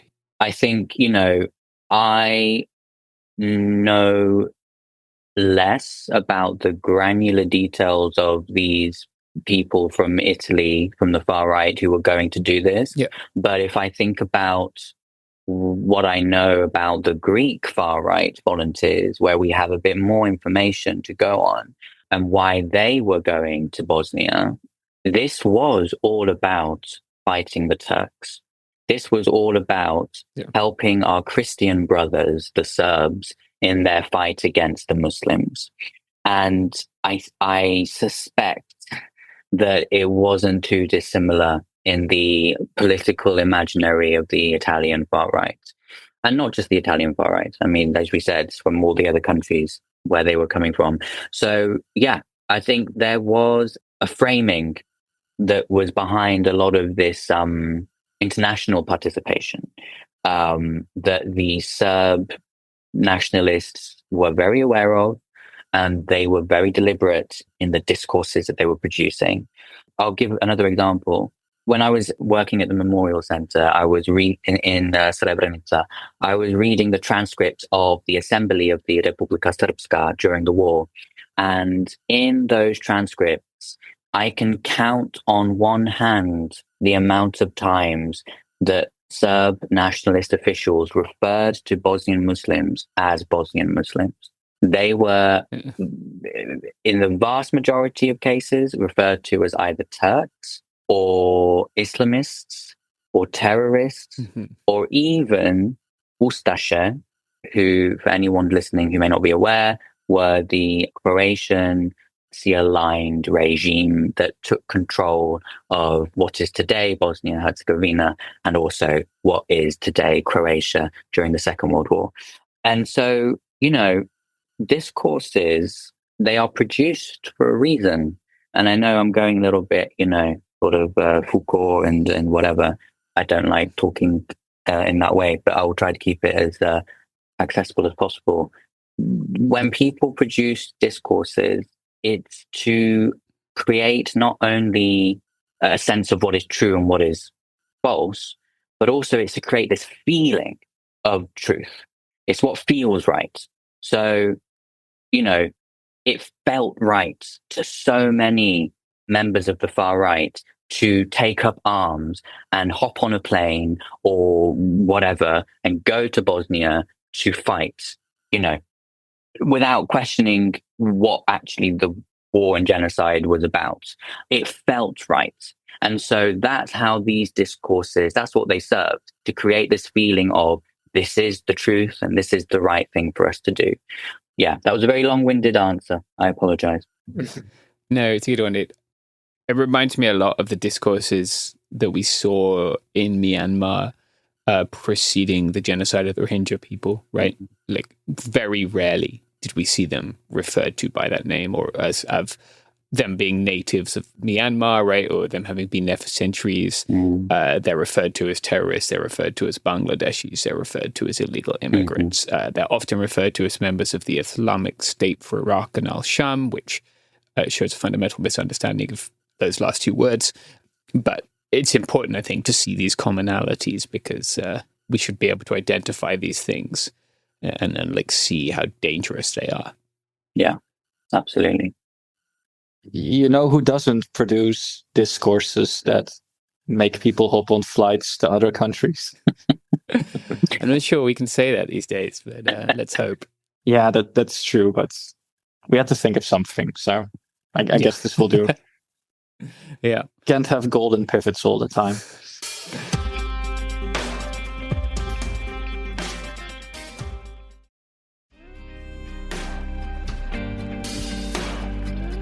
All right, we are back. Should we talk a little more in depth about this practice of human safaris, right? Or at least the allegations that are made?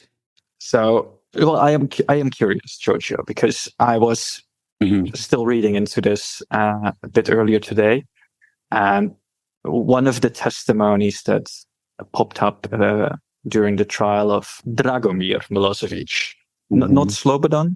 Not sure if they're related, to be honest. Probably not.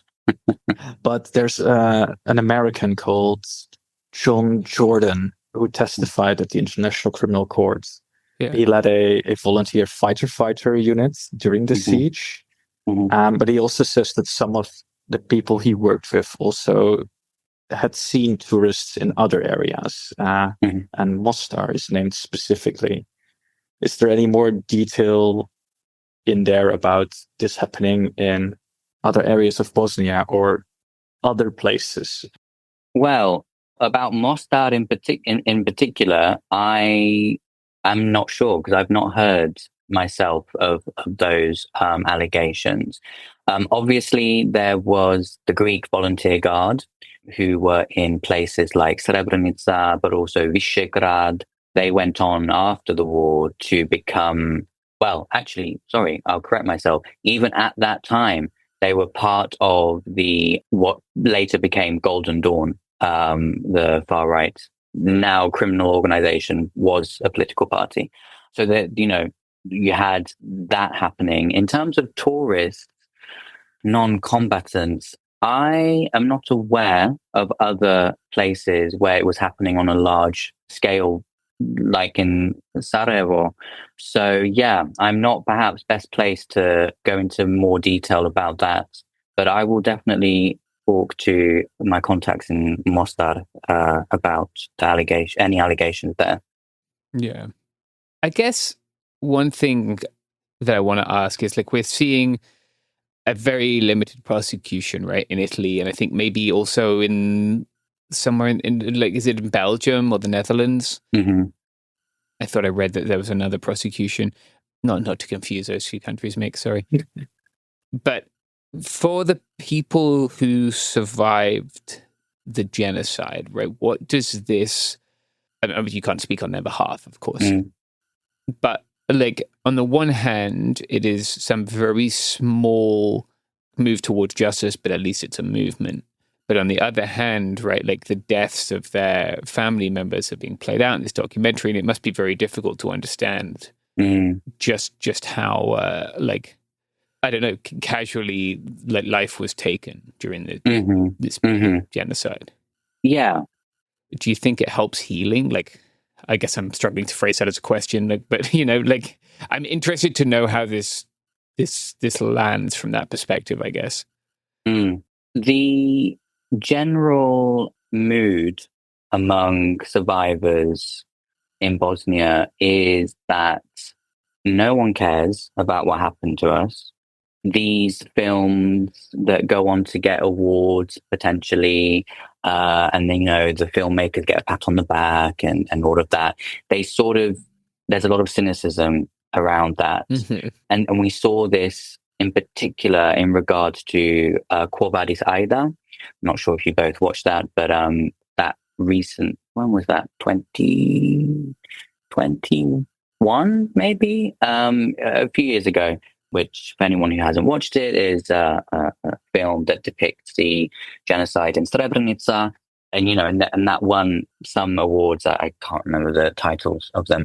But, the sort of response among particularly the Bosniak community was one of mixed emotions. Yes, on the one hand, it was, something that they were willing to support. They would hold screenings of the film. They would, collaborate with the director. But on the other hand, there was this sense of, okay, and now what? And I think from the conversations that I've had with Bosniaks and from the articles that I've read in response to this documentary, there's a similar sort of mood of, yeah, this is really important. And we have been making these allegations for a long time, or we've been aware of the allegations for a long time. Yeah. Why is it getting attention now? What's going to happen now? Can we trust that that Italy will actually carry on with this investigation and that justice will be had? And also, the notion of justice is so fraught in Bosnia as well. I think that to imagine that we are on this path towards, this linear path towards absolute healing and absolute justice and reconciliation, I think is a sort of a notion that comforts a lot of Western NGOs. It's not necessarily reflective of reality on the ground. So, yeah, I don't think I would be connecting this with any sense of healing at this stage. Yeah, I think that makes sense. Like, it can be easy to see it as like, well, it's out in the open now, and people have watched a film about it, right? I think a lot about the genocide. These are Yazidi people, and how like it essentially just has been 12 years ago now, and it's been entirely forgotten by most people. Many of those people, I have been to where they are in terrible conditions in refugee camps. In Iraqi Kurdistan, right? And people are aware of it. Every now and again, someone writes something about it. But like those people are no closer to any form of healing. That they still can't even, in many cases, have not returned to their homes. I mean, this is the thing particularly in the Republika Srpska entity. Bosniaks who are living in that entity, they face material precarity on an everyday basis. They face threats. They face genocide triumphalism every year when the Republika Srpska celebrates the founding of the entity. All of these everyday violences don't go away because of a film. And I think that Bosniaks that I have come to know in living in the entity of the Republika Srpska really carry that sense of we're dealing with shit every day. Every day we are facing material battles and we're doing it alone most of the time. So, it's very difficult to put an optimistic, hopeful twist on these things. Yeah, I remember I was one year later than you were there. I was also at the memorial in Srebrenica/Potocari. And I remember, I'm not going to name a name, but there was someone who was living in the area who spoke to us. And someone from my group wanted to film that. And I remember that the man was very, very adamant that, hey, I do not want to be filmed. I already need to walk these streets. That is enough. You should have asked for permission. Now, I also remember Putin posters when walking through Srebrenica, hanging on certain windows. Yeah. But I also want to cut in with something else, because after James mentioned that other countries were prosecuting as well, I quickly Googled something. Apparently, Italy has already named a suspect in the investigation. Oh, interesting. Yes. Now 80-year-old man. Yeah. Yeah. Who was a truck driver. Yes. This is something that had not come up when I was writing and everything. I had assumed that this was something that was extremely, I don't know, expensive, I suppose, just because it's so fucked up. And that, yeah, like it's once it was someone who, if they're 80 now, would have been 50 at the time. So someone who was not young and had a relatively working class profession. Like that just isn't the profile I had in my head. And I just wondered if you knew any more about developments in the case that might I mean, to be really honest, I don't have much more to contribute in terms of that the suspect and what's going on. Yeah, you know, I think it was he was summoned to testify last week. I think he was going to testify on the 11th, or maybe the 9th. I think maybe the 9th.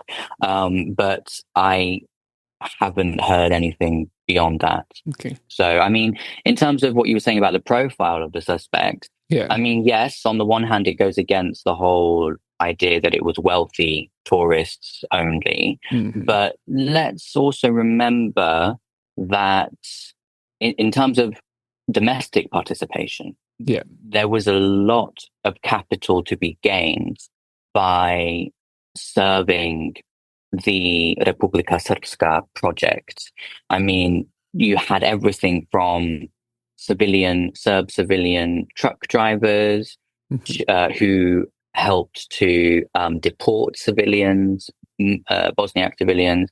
You had Serb civilians who were hired to dig secondary and tertiary graves, mass graves. There was an array of positions, capital that was created for people who had very little. And I think that's important to bear in mind. Obviously, that's in reference to the participation of civilians within the former Yugoslavia. What the story behind this Italian truck driver remains to be seen. But that's where my mind goes when you were talking about, his profile. Yeah, I mean, there are things to be gained internationally through that same participation in that same project, right? Like, not necessarily like from the Serbian project, but like in terms of one's status in groups, in terms of like social capital on the right. I guess we shouldn't ignore that. Maybe it should just remind us that, like, especially these struggles can all seem so disparate, right? But they're not. Like, the struggle against a domestic right in Italy was obviously the same thing as or at least, shared an enemy with the attempts to fight back against this genocidal violence there. Yeah, I think it is important to keep in mind that I think when we all initially thought of the type of person who would do something like this and pay money for this, we all had an image in our head of the type, that type. And I do think it's very important to then take into account that it can also be everyday people who can be capable and willing to do something like this. Yeah. Also, another suspect who is not named but is mentioned in this article, it's from the Sarajevo Times, just to be transparent, is a banker. So it fits a lot better with like the image we had in our heads. Yeah. Something to add about the documentary's context. One of the people who testified in the documentary is a man called Edin Subasic, who was a former Bosnian intelligence agent. Now, the reason why I'm bringing him up is because he actually says, I believe he says it in the documentary, or he may have said it in a subsequent interview. I'll double check.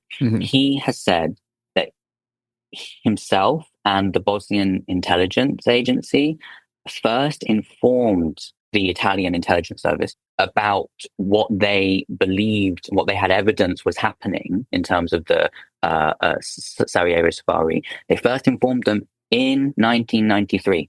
And then a few months later, in March 1994, the Italian intelligence service informed them that the matter had been closed. So that's just some interesting context to sort of think about. In terms of perhaps some of the skepticism and cynicism that Bosniaks have about where this is going and the potential for change that could come as a result. Yeah. Are there projects in solidarity with the people and the descendants of people who survived this that you think people can engage with?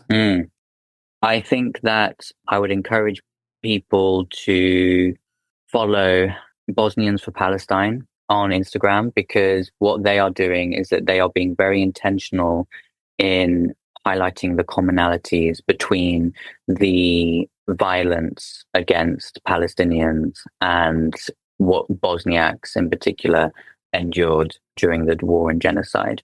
Okay, cool, yeah.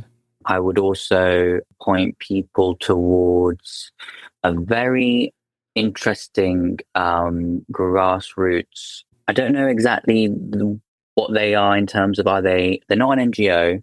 I don't know if they're an association or just a grassroots initiative. They're called, it's a Bosnian title, they're called Ostra Nula, OSTRA, new word, NULA. And they are based in the Republika Srpska entity, but they are a group of young activists from all ethnic backgrounds, all of the three major ethnic groups in Bosnia, so that's Serb, Croats, and Bosniak, who take an explicitly anti-capitalist approach to their work. So they are very interesting. And the fact that they're doing what they're doing to fight against the corruption of the Republika Srpska authorities and ethno-nationalism, and they're doing that within the entity, I think it is really quite extraordinary. So you can also follow them on Instagram and keep up to date with what they're doing. I mean, there's always either a march happening in solidarity with Palestine, or there was recently a reading of names of all the murdered children of Sarajevo alongside all of the murdered children of Gaza in the recent wave of the genocide in Gaza. So there's a lot of very interesting stuff happening, which people from all around the world can at least follow on social media. And if you're in or around Bosnia, then of course you can meet some of these people in person, which is great. Yeah. Yeah, as for closing thoughts, I was pleasantly surprised to read that they have suspects. So I'll take this as a win. And I also feel I should have seen this earlier. But Giorgio, thank you for coming on and having a chat with us about horrifying stuff. Thank you for inviting me. Our pleasure. Yeah. Let's go pet the puppy. Yeah. Here we go. Feed my chickens. All right.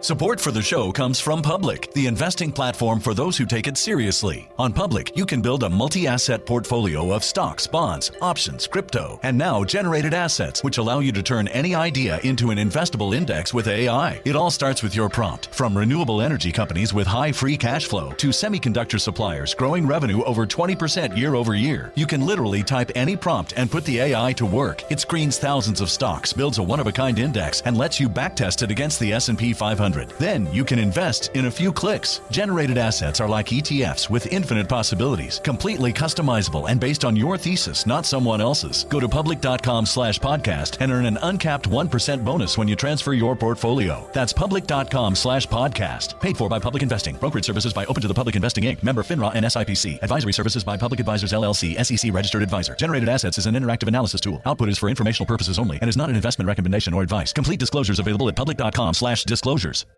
Tired of spills and stains on your sofa? Wash away your worries with Anabay. Anabay is the only designer sofa that's machine washable inside and out, starting at just $699. Plus, Anabay sofas are pet-friendly, stain-resistant, and feature changeable slip covers and modular pieces.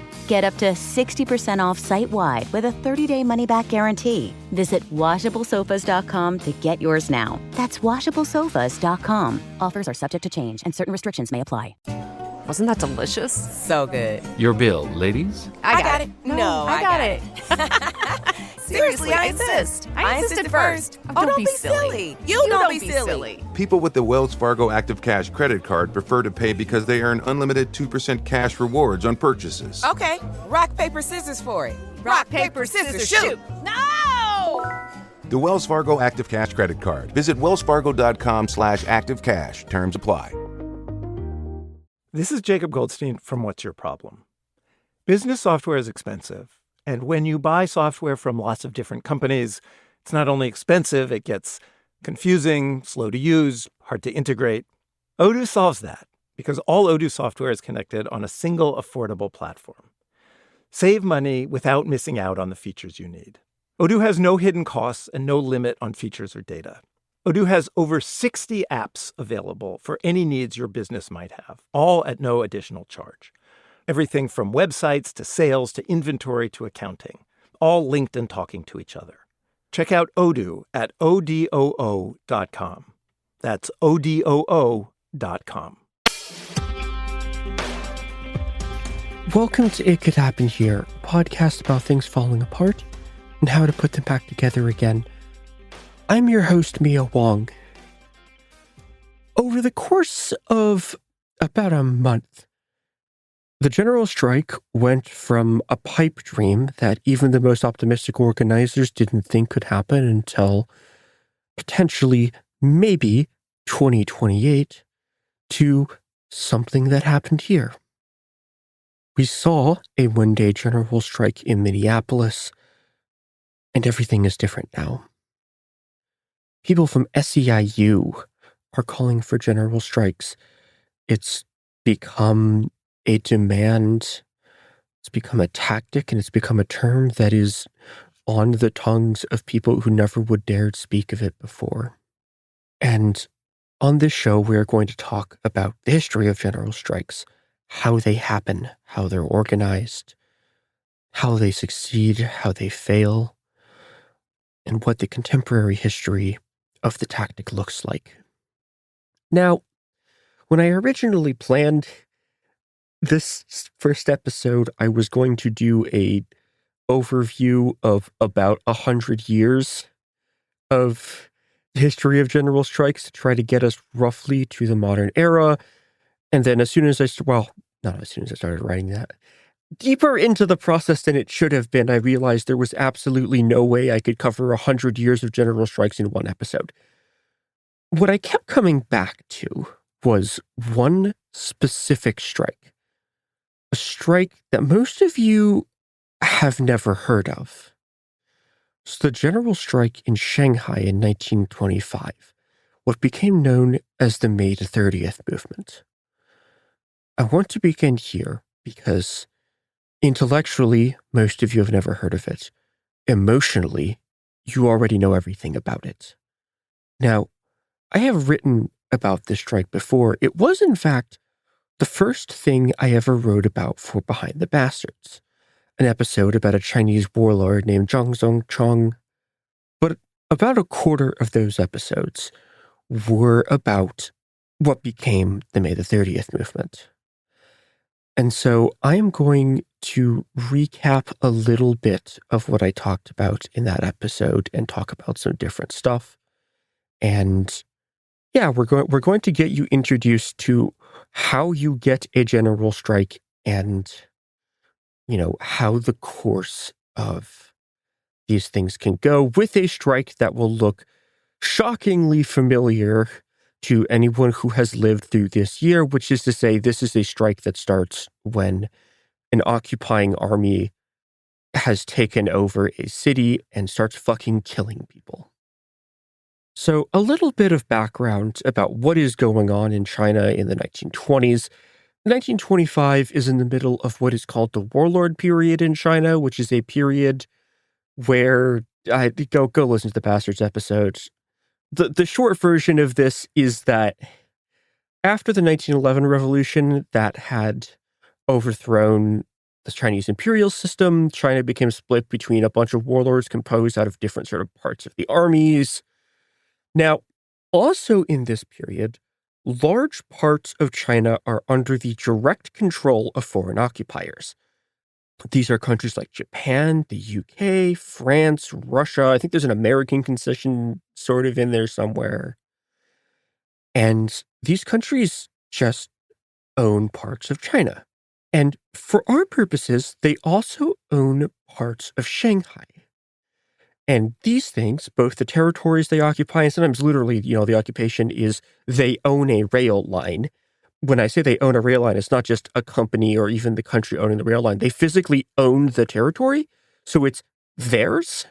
Like, this rail line belongs to Japan, and so the land around the rail line belongs to Japan, and they can enforce their laws in it. And this is how it works also in Shanghai. Inside of these concessions, there is an armed occupation. And in Shanghai, there are British or French or Japanese police and military personnel there who do law enforcement and will just kill you. Where, my dear listener, have we seen this before? I leave that as an exercise to the reader. Listener? I guess you're the listener.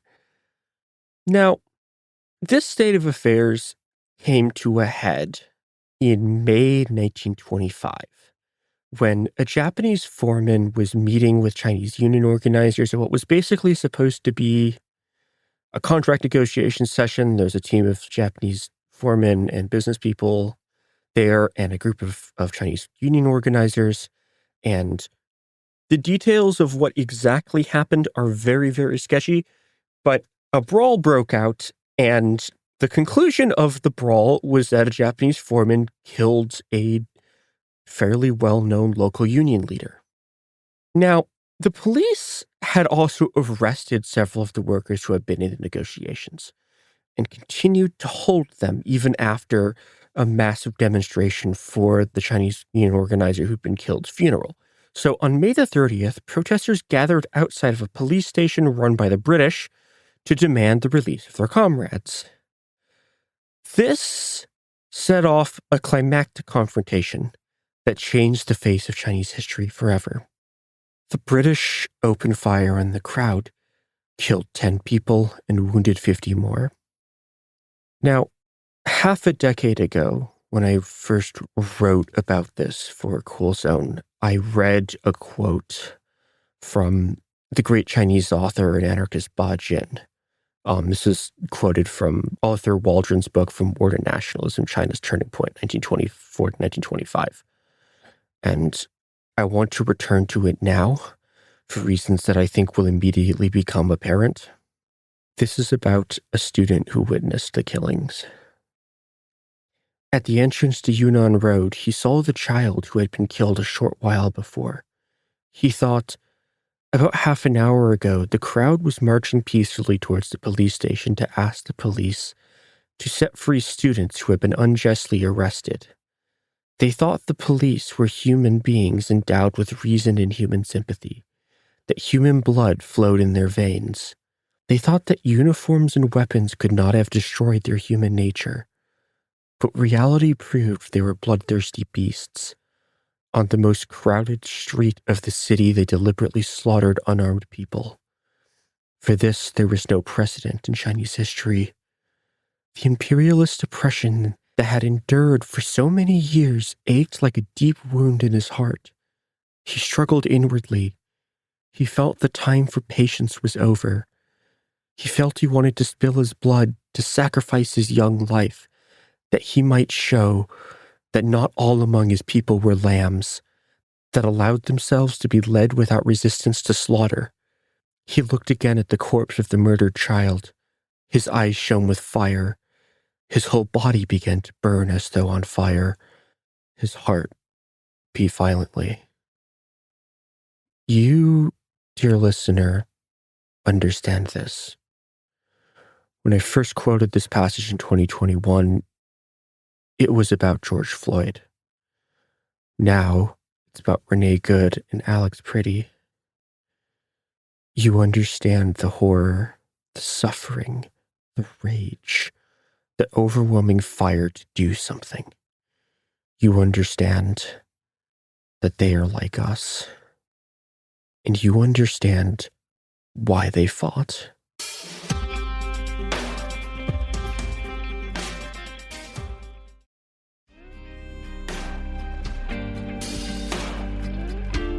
What followed was the largest, to that point, general strike in the history of Shanghai. 200,000 people walked off the job almost immediately in the first wave of strikes.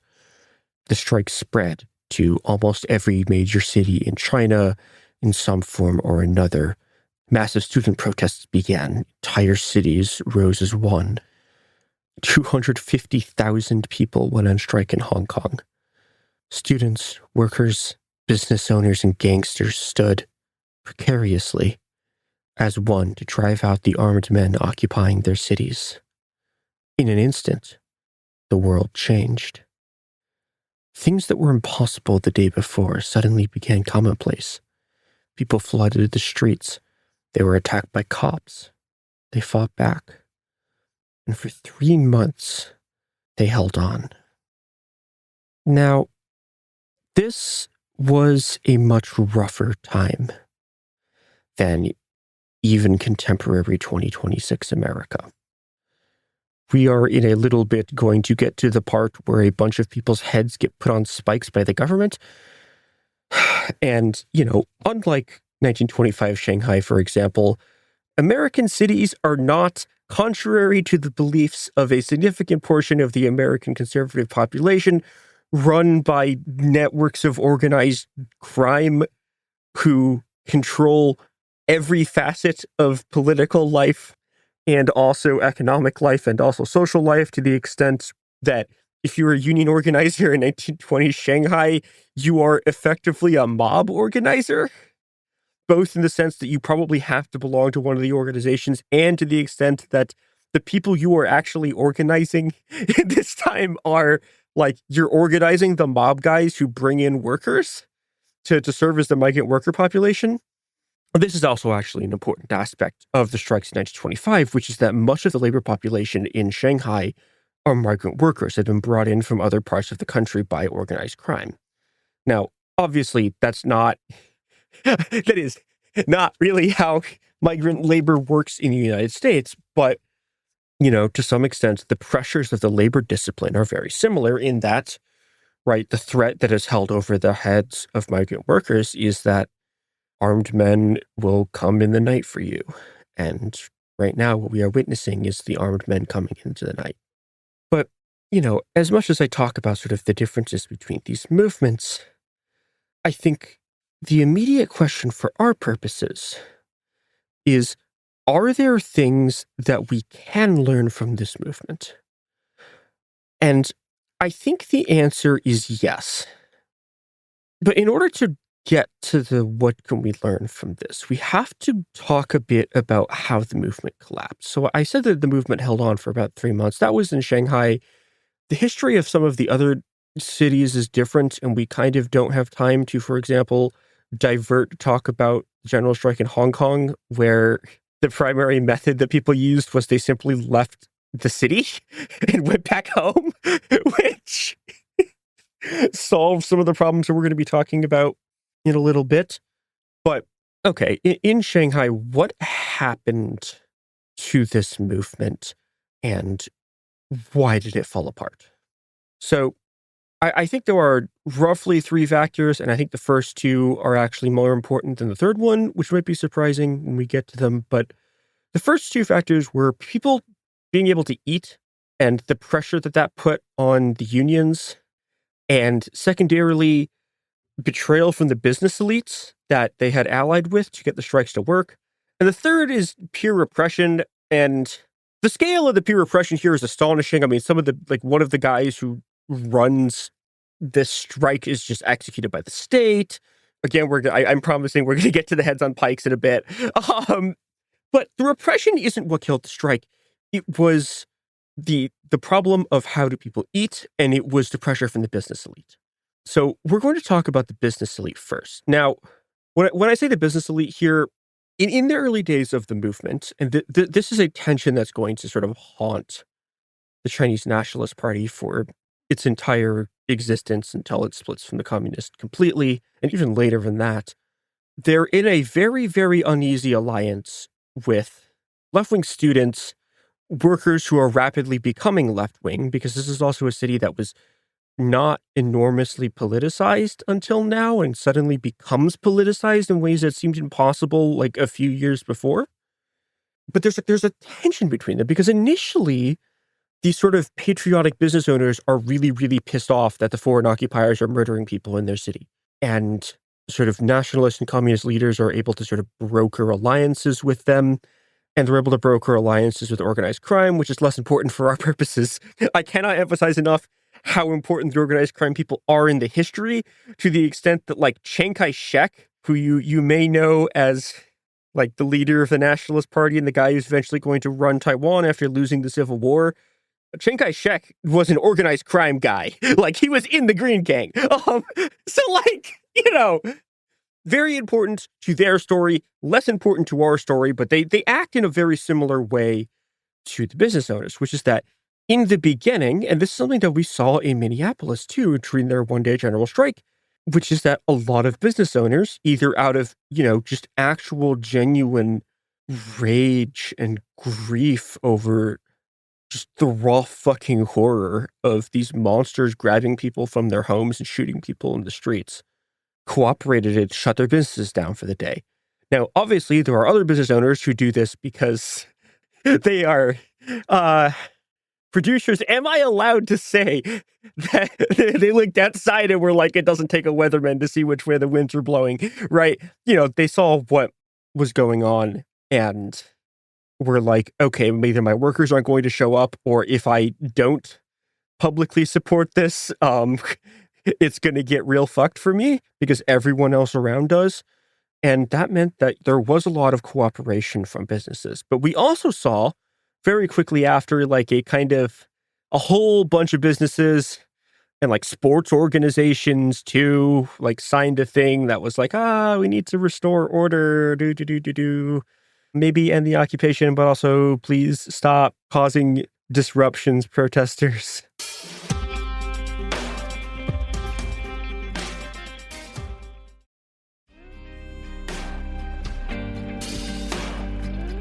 Now, in the Chinese case, what we see as the strike goes on is that the business elites began to see the strikes themselves and the marches and the fighting with the police, and particularly the fact that they were also not making money and they were also putting their own money into keeping the strikes going, as a problem, because they are business people and the only thing that they really care about fundamentally is making money. There's a Marx line I wish I had here about like what the national character of Britain was, and it turned out that its only fundamental principle was land rent. And that's like this, right? Like, at some point, these people are like, okay, well, given the choice between imperialist occupation and me losing money and my workers gaining power, I will choose imperialist occupation. And this is something that in cross-class movements like this, specifically if you are trying to do a general strike, you're eventually going to have to deal with this, which is that a lot of particularly large businesses, and, you know, some small business owners will fall in line with this too, right, will eventually get to a point where they're like, I would rather keep making money than, you know, not have my neighbors taken away. And that is unbelievably fucking bleak. But that's, you know, like, that's one of the things that killed this general strike in China. And eventually, in the face of this, right, we come to the second problem, which is that people needed to eat. So the Union Federation that's set up had been just sort of giving people money so that they could eat. But they eventually start to run out of money, and they don't really have a way to organize the sort of production movement and logistics of providing everyone with food without relying on the bankrolling of those business owners. You know, this becomes a problem because it means that they're suddenly getting attacked by portions of the workers who aren't supposed to be their base because they don't have food. And those people also just start like walking up the Chamber of Commerce meetings and walking in and beating up the Chamber of Commerce people for not paying them, and then like eating the banquet food for the Chamber of Commerce is a great story in the book called Shanghai on Strike by Elizabeth Ferry, who's a renowned scholar of Chinese labor history, about this. Very funny. There's lots of absolutely wild stories from this strike. One of the sort of recurring themes of this period of union organizing, and again, this is a really rough time, right? Imagine like gangster movies, 20s New York, and like that's Shanghai, but like the gangs are way, way, way, way stronger. So like the way politics works to a large extent is that people beat the shit out of each other and like call hits on each other, and the city is, technically speaking, it's run by like what is a warlord army. And then beneath the warlord army, there are all of these organized criminal organizations. But like, you know, the unions have this thing called dog beating brigades, where the dog beating brigades, like, if you like publicly started scabbing, or you very publicly were standing against a strike, like the dog beating brigade would show up in the middle of the night, and it was just like a bunch of guys with hatchets, and they would just like beat the shit out of you.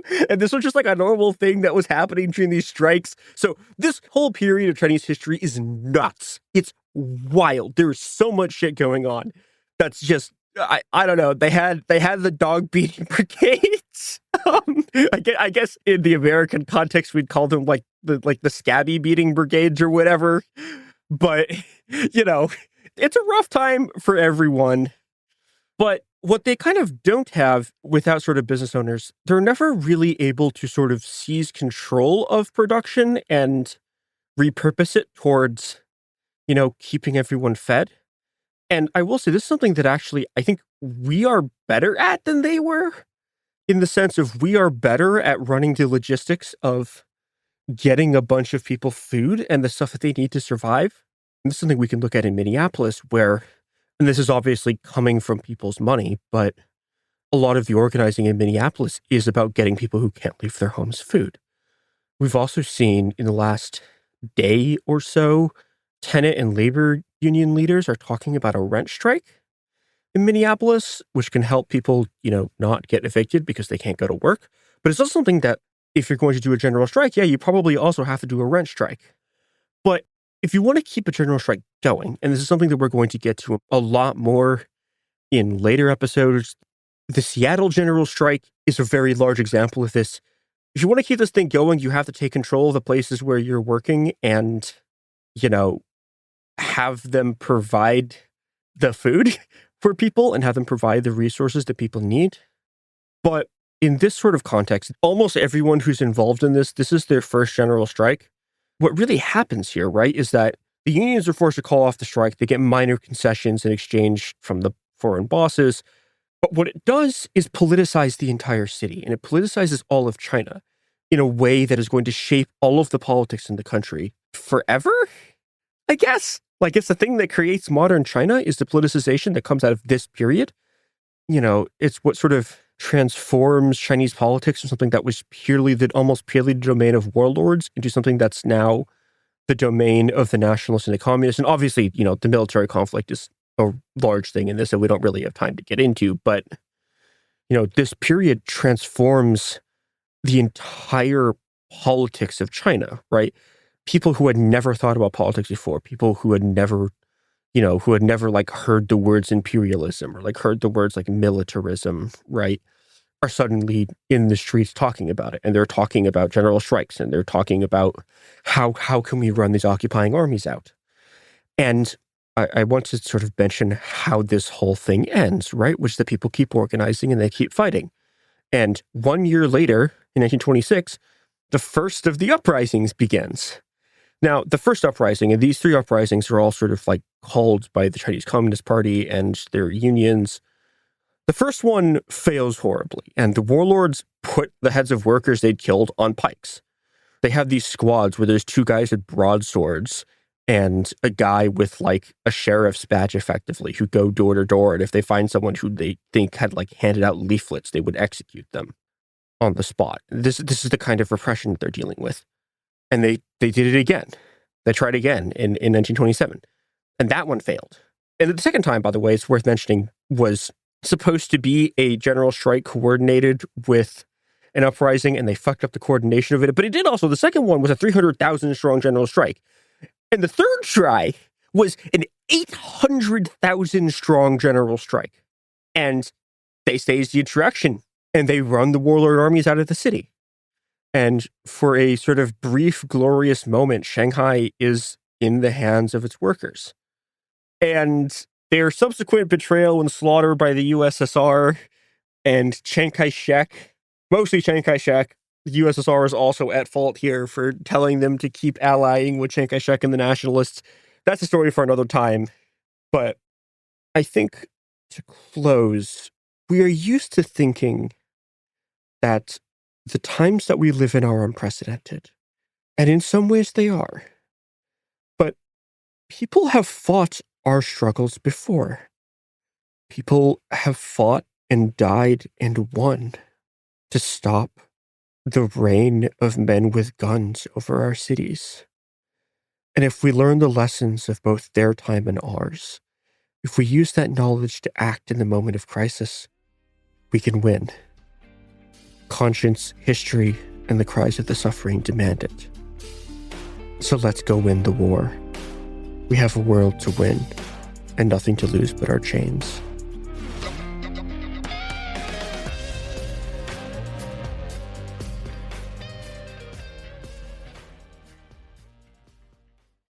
Support for the show comes from Public, the investing platform for those who take it seriously. On Public, you can build a multi-asset portfolio of stocks, bonds, options, crypto, and now generated assets, which allow you to turn any idea into an investable index with AI. It all starts with your prompt. From renewable energy companies with high free cash flow to semiconductor suppliers growing revenue over 20% year over year, you can literally type any prompt and put the AI to work. It screens thousands of stocks, builds a one-of-a-kind index, and lets you backtest it against the S&P 500. Then you can invest in a few clicks. Generated assets are like ETFs with infinite possibilities, completely customizable and based on your thesis, not someone else's. Go to public.com/podcast and earn an uncapped 1% bonus when you transfer your portfolio. That's public.com/podcast. Paid for by Public Investing. Brokerage services by Open to the Public Investing Inc. Member FINRA and SIPC. Advisory services by Public Advisors LLC, SEC registered advisor. Generated assets is an interactive analysis tool. Output is for informational purposes only and is not an investment recommendation or advice. Complete disclosures available at public.com/disclosures. Kids, pets, life, your sofa sees it all. But with a washable sofa, stains don't stand a chance. All of our sofa collections come with fully machine washable covers and cushions, making cleanup effortless. Liquid and stain-resistant fabrics provide extra protection against everyday messes. Plus, with modular designs, you can rearrange your sofa however you like. Perfect for growing families and changing spaces. Starting at just $699, it's time to upgrade to a stress-free, mess-proof sofa. Visit washablesofas.com today and save. Offers are subject to change and certain restrictions may apply. Wasn't that delicious? So good. Your bill, ladies? I got it. No, I got it. Seriously, I insist. I insisted first. Oh, don't be silly. You don't be silly. People with the Wells Fargo Active Cash credit card prefer to pay because they earn unlimited 2% cash rewards on purchases. Okay, rock, paper, scissors for it. Rock, paper, scissors, shoot. No! The Wells Fargo Active Cash credit card. Visit wellsfargo.com/activecash. Terms apply. This is Jacob Goldstein from What's Your Problem? Business software is expensive. And when you buy software from lots of different companies, it's not only expensive, it gets confusing, slow to use, hard to integrate. Odoo solves that because all Odoo software is connected on a single affordable platform. Save money without missing out on the features you need. Odoo has no hidden costs and no limit on features or data. Odoo has over 60 apps available for any needs your business might have, all at no additional charge. Everything from websites to sales to inventory to accounting, all linked and talking to each other. Check out Odoo at odoo.com. That's odoo.com.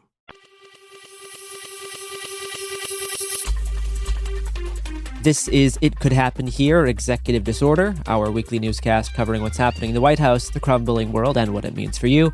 I'm Garrison Davis. Today I'm joined by James Stout, Mia Wong, and Robert Evans. This episode we're covering the week, February 11th to February 18th. Some small news items up top. Last week, the FDA declined to review a new flu vaccine from Moderna.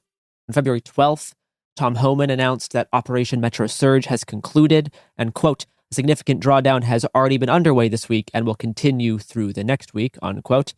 Zohran Mamdani has ordered a new audit of city agencies to ensure compliance with sanctuary city laws in New York. And Stephen Colbert says that CBS refused to air his interview with Texas Democratic Senate candidate James Tallarico, citing the FCC's equal time rule, despite this rule historically having an exception for late-night talk show interviews. Last month, FCC Chairman Brendan Carr threatened to enforce the rule regardless of the well-established precedent that excluded talk show interviews.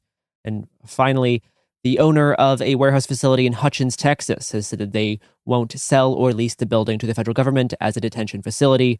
The city's mayor and council all opposed the project. Seizure by eminent domain is still possible.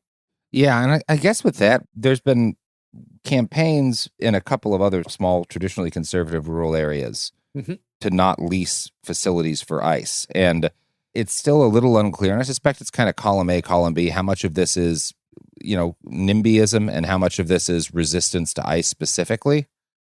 Yeah, we covered a little of that in the episode I did on Social Circle, which is in Georgia last week. But I think it's fair to say both. Yeah, and obviously when I say NIMBYism, I don't mean it in a bad way. It's bad to have this in your backyard, but like their issue isn't a moral one in some cases. Yeah, in some cases. I think in some cases it's a little column A, little column B. Yeah, it's hard to tell. Yeah, and I think it's worth noting, for instance, hearing in Southern California, right, a town called Dulzura, pretty small town. Maybe you've heard of it from when the KKK did border patrols there back in the day. But the Border Patrol are trying to build a big new facility there and have been for some time called New Brownfield. There has been local opposition to that among people who are people who I have spoken to who are otherwise conservative. And some of it is, I don't want this changing the character of the town. I don't want a giant detention center that would eclipse the population of this very small town. Some of it is also I don't want them to be locking up people out here. We have a nice life out here. And we have lots of fields and horses and space. And it seems like it would be really fucked up to have people detained out here. I think that NIMBY impulse can sometimes can still combine with even people who are not, abolitionists. They don't want to be confronted with the horrors directly next to them. Yep. And we'll talk a little bit more about the numbers, ICE's polling numbers, how popular they are with Americans. But one of the things we've seen this year is that they've been shedding support even from Republicans. So whatever debate we have here, that's certainly not a non-factor. Definitely. I think it's now time for us to talk about the biggest news story this week, which is that Shia LaBeouf was arrested in New Orleans during Mardi Gras after getting into a series of fights. Who? He was in the movie Holes. Oh, yeah. He was also in a different production called Holes, but not based on a book. He was in Holes. Yeah, I forgot. Yeah, he was in both Holes. So I don't know who this person is. I've never. Yeah. He's a child actor who was very popular during the early 2000s and has gone. He played the Indiana Jones's son in the reboot of it, or in the fourth Indiana Jones movie. Oh, God. And then he has since kind of fallen into madness and disrepute. He's a spousal abuser. He's repeatedly assaulted people in public. Great. He showed up on that webcam white supremacists were drinking milk on once for reasons that are still to this day somewhat unclear to me. And he got into a fight in Mardi Gras, which is just a fun little bit of news. My favorite part of this is that he assaulted a guy. He was repeatedly restrained by members of a bar. And whenever they would let him go, because they just wanted him to leave, they didn't want to call the cops, he would then continue to attack the guy he was assaulting until they were forced to call the police and have him arrested. And I've been in Mardi Gras over the last few days. And let me tell you, getting arrested by the police during Mardi Gras, not easy.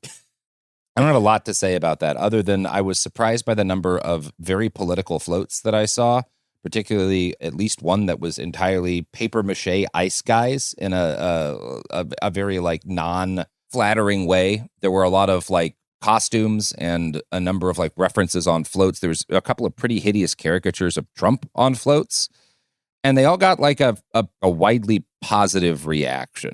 And I find this interesting, and I'm bringing this up because the research that I've largely been doing for the ED this week is trying to get a handle on where Americans are polling right now. and how popular or unpopular is the president and his agenda. Because like you see articles every week about like Trump's polls hit a new low, or the most recent article that I think it's Gallup is no longer going to be doing presidential like popularity polling.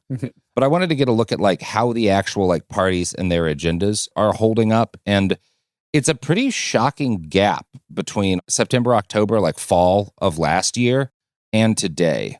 So in September of 2025, per YouGov, the Democratic Party had about a 64% unfavorable.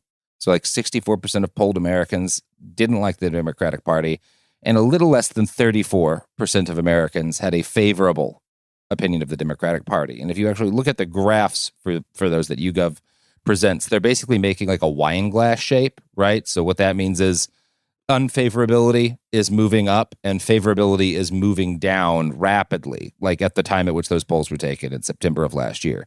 Meanwhile, the Republican Party, neither party was popular, but the Republican Party, the wine glass shape was a lot more muted. It's more like a shot glass.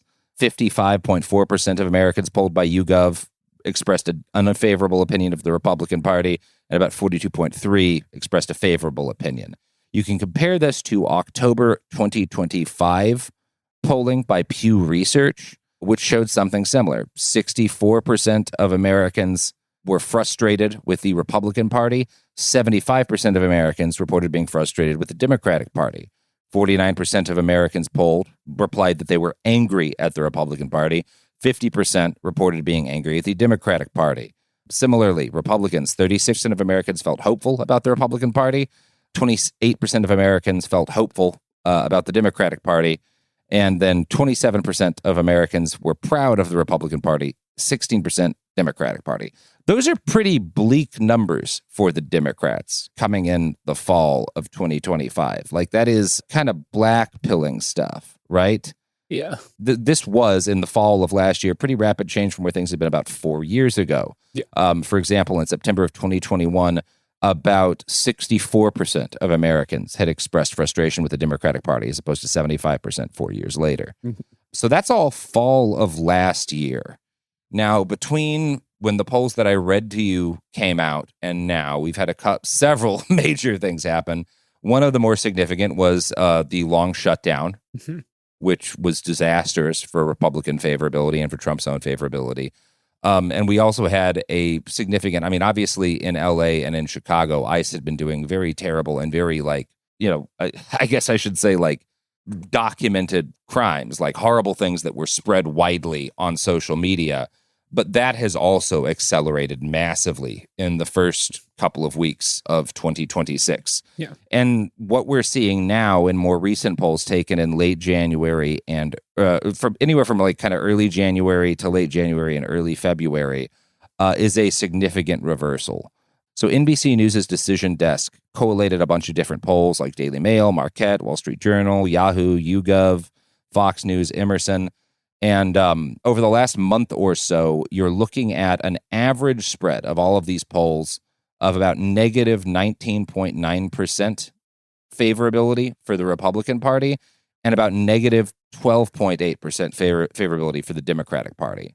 So when you think back to those numbers from last fall, that's a pretty dramatic change. And it kind of correlates to a dramatic change in Trump's own favorability, which has gone down by about 12% per the average of those polls that kind of aggregated by NBC News Desk. Their article notes, quote, Ipsos polling released in late January found 51% of Americans say Trump's immigration policy is on the wrong track. Amazingly, just a year ago, Americans said Republicans have a better plan, policy, and approach than Democrats on immigration by a 22-point margin. Now that advantage is down to 5 points. So while Trump is underwater with immigration, his and the Republican Party's policies towards immigration are still more popular than the Democratic Party's responses to immigration. But they have also collapsed in terms of the gap between those two things. Again, 22-point margin to a 5-point lead is a pretty dramatic narrowing. And one of the things that has come along with this is an increasing agreement among Americans that ICE has not only gone too far, but needs to be, if not abolished entirely, then severely curtailed. And a lot of Americans, a shocking amount, currently support abolishing ICE entirely.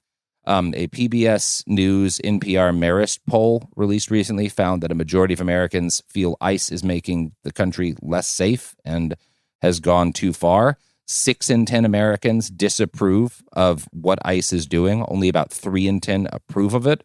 So by a 2-to-1 margin, Americans disapprove ICE's operations to approve of their behavior. This is a very political breakdown. About 91% of Democrats disapprove of ICE. 60% of independents disapprove of ICE. Meanwhile, 73% of Republicans approve of ICE. But even that number has dropped fairly recently, right? Yeah. In fact, the percentage of Americans that believe ICE hasn't gone far enough dropped from 18% to 12% over the last year. And only about 22% of Americans feel like ICE is doing a good job compared to 26% of Americans a year ago. So we're seeing pretty unequivocally Americans rejecting the Republican tactics on immigration, and they tend to be blaming ICE for it, right? That's one of the things that's most interesting to me is that both ICE and President Trump have seen the most dramatic collapses in public support, which suggests to me that Americans are kind of tying these two things together. Currently, per YouGov, as of January 24th, 2026, more Americans support abolishing ICE than oppose it. Now, this does not mean a majority of Americans support abolishing ICE. I've seen some people misstate that. 46% of U.S. adults, as polled by YouGov, somewhat or strongly support abolishing ICE. 12% are not sure. 41% somewhat or strongly oppose abolishing ICE. Yeah. That's still pretty striking. Yeah. It's a plurality, right?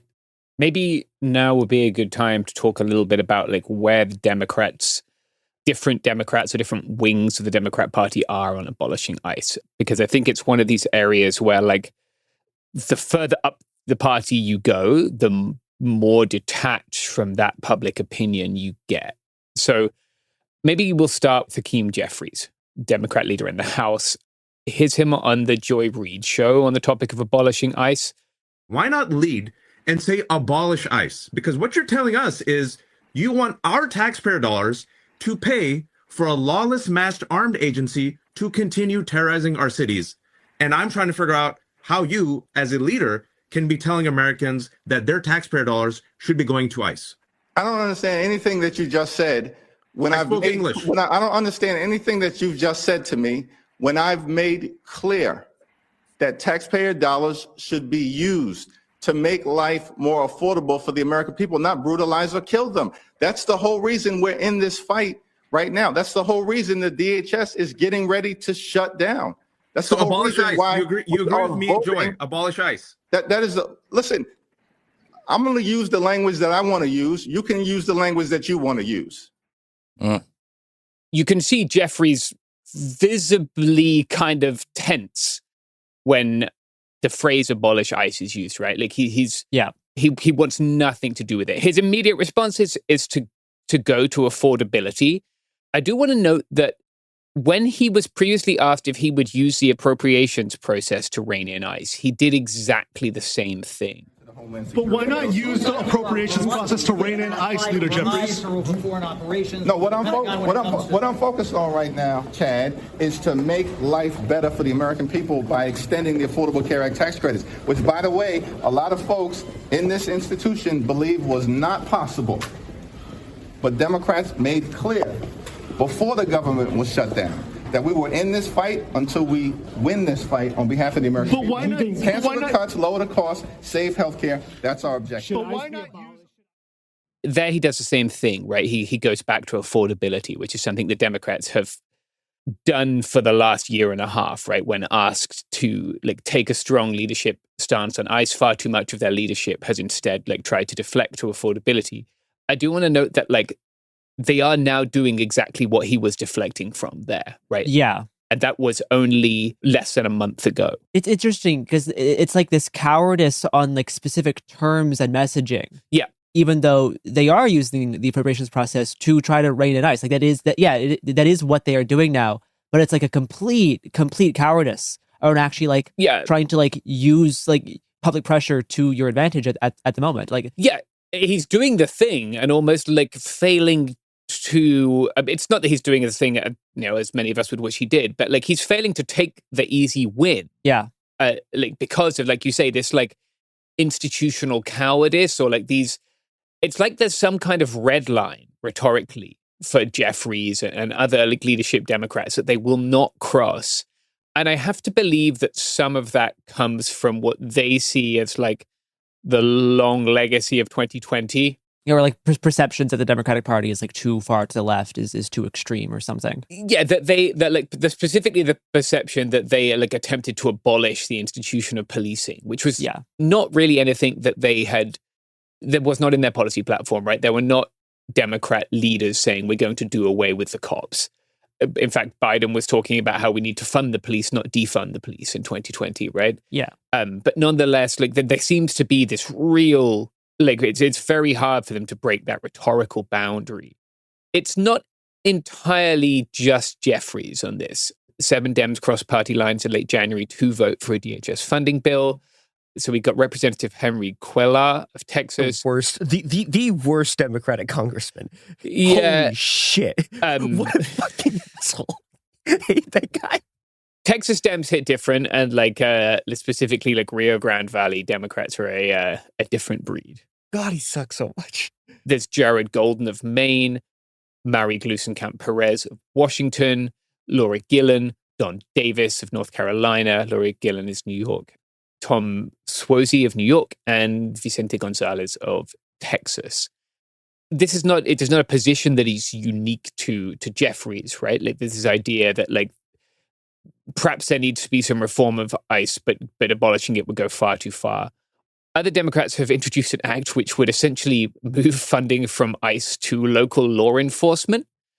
So it would take that $75 billion budget allocation to ICE and move it to local cops, right? This is called the Providing Useful Budgets for Localities to Invest in Cops by Substituting 6 Appropriations from Federal Enforcement to Yield Results Act. Holy shit. No wonder these people's favorability is like -1 trillion%. Yeah. Good Lord. It's what we call a backronym, in that they have started with the word public safety and then made a really horrendous attempt at turning that into an acronym. There is also like a wing of the Democratic Party, right, on the left, which is more forthright about abolishing ICE. Here's a clip of AOC talking about why ICE should be abolished. And this is at an event in Queens. Yeah. ICE is a very young agency relative to many others. Enforcement of people who committed crimes that were undocumented or had visas used to be under the Department of Justice. And in the Department of Justice, if someone wants to come to your house, you need a judge, you need an entire judicial process. You need a warrant to ensure that your constitutional liberties are respected. You need all of it. What they did was that they took ICE out, they took immigration enforcement out of the DOJ, which had very tight reins on what you're allowed to do. They take that, they put it into this new agency that they put at the time, which is the Department of Homeland Security. First of all, in what world does FEMA belong under the same umbrella as ICE? It makes no sense at all. No sense at all. And what happened is that once you take that enforcement piece out of that agency, they then start to answer to nobody. Even though ICE technically, statutorily, their responsibility is just supposed to be on immigration enforcement, they are now expanding their data collection to U.S. citizens, to everyone on this soil. They are waving these phones around and saying that they're implementing facial recognition technology to a centralized database. We have to fight this tooth and nail. We need to defund it. We need to not allow this to be collected by private companies. A lot of what we need to do is not just revisit Section 702. We need to abolish ICE. And we need to have comprehensive changes to that data. One thing I do want to note about her statements is that during the appropriations process, she did give statements about how she was pushing to defund ICE as an agency. And this did cause a reaction from some, I'll call them overly online leftists, claiming that AOC had changed positions from wanting to abolish to defund. That this is some sort of slide. And then she then had to follow up with saying, well, currently the way to restrict ICE and lead to abolishing it is through defunding it. And so that's what we're doing through the appropriations process. No, my position has not changed. I still think that the agency should be abolished. Yeah. Yeah.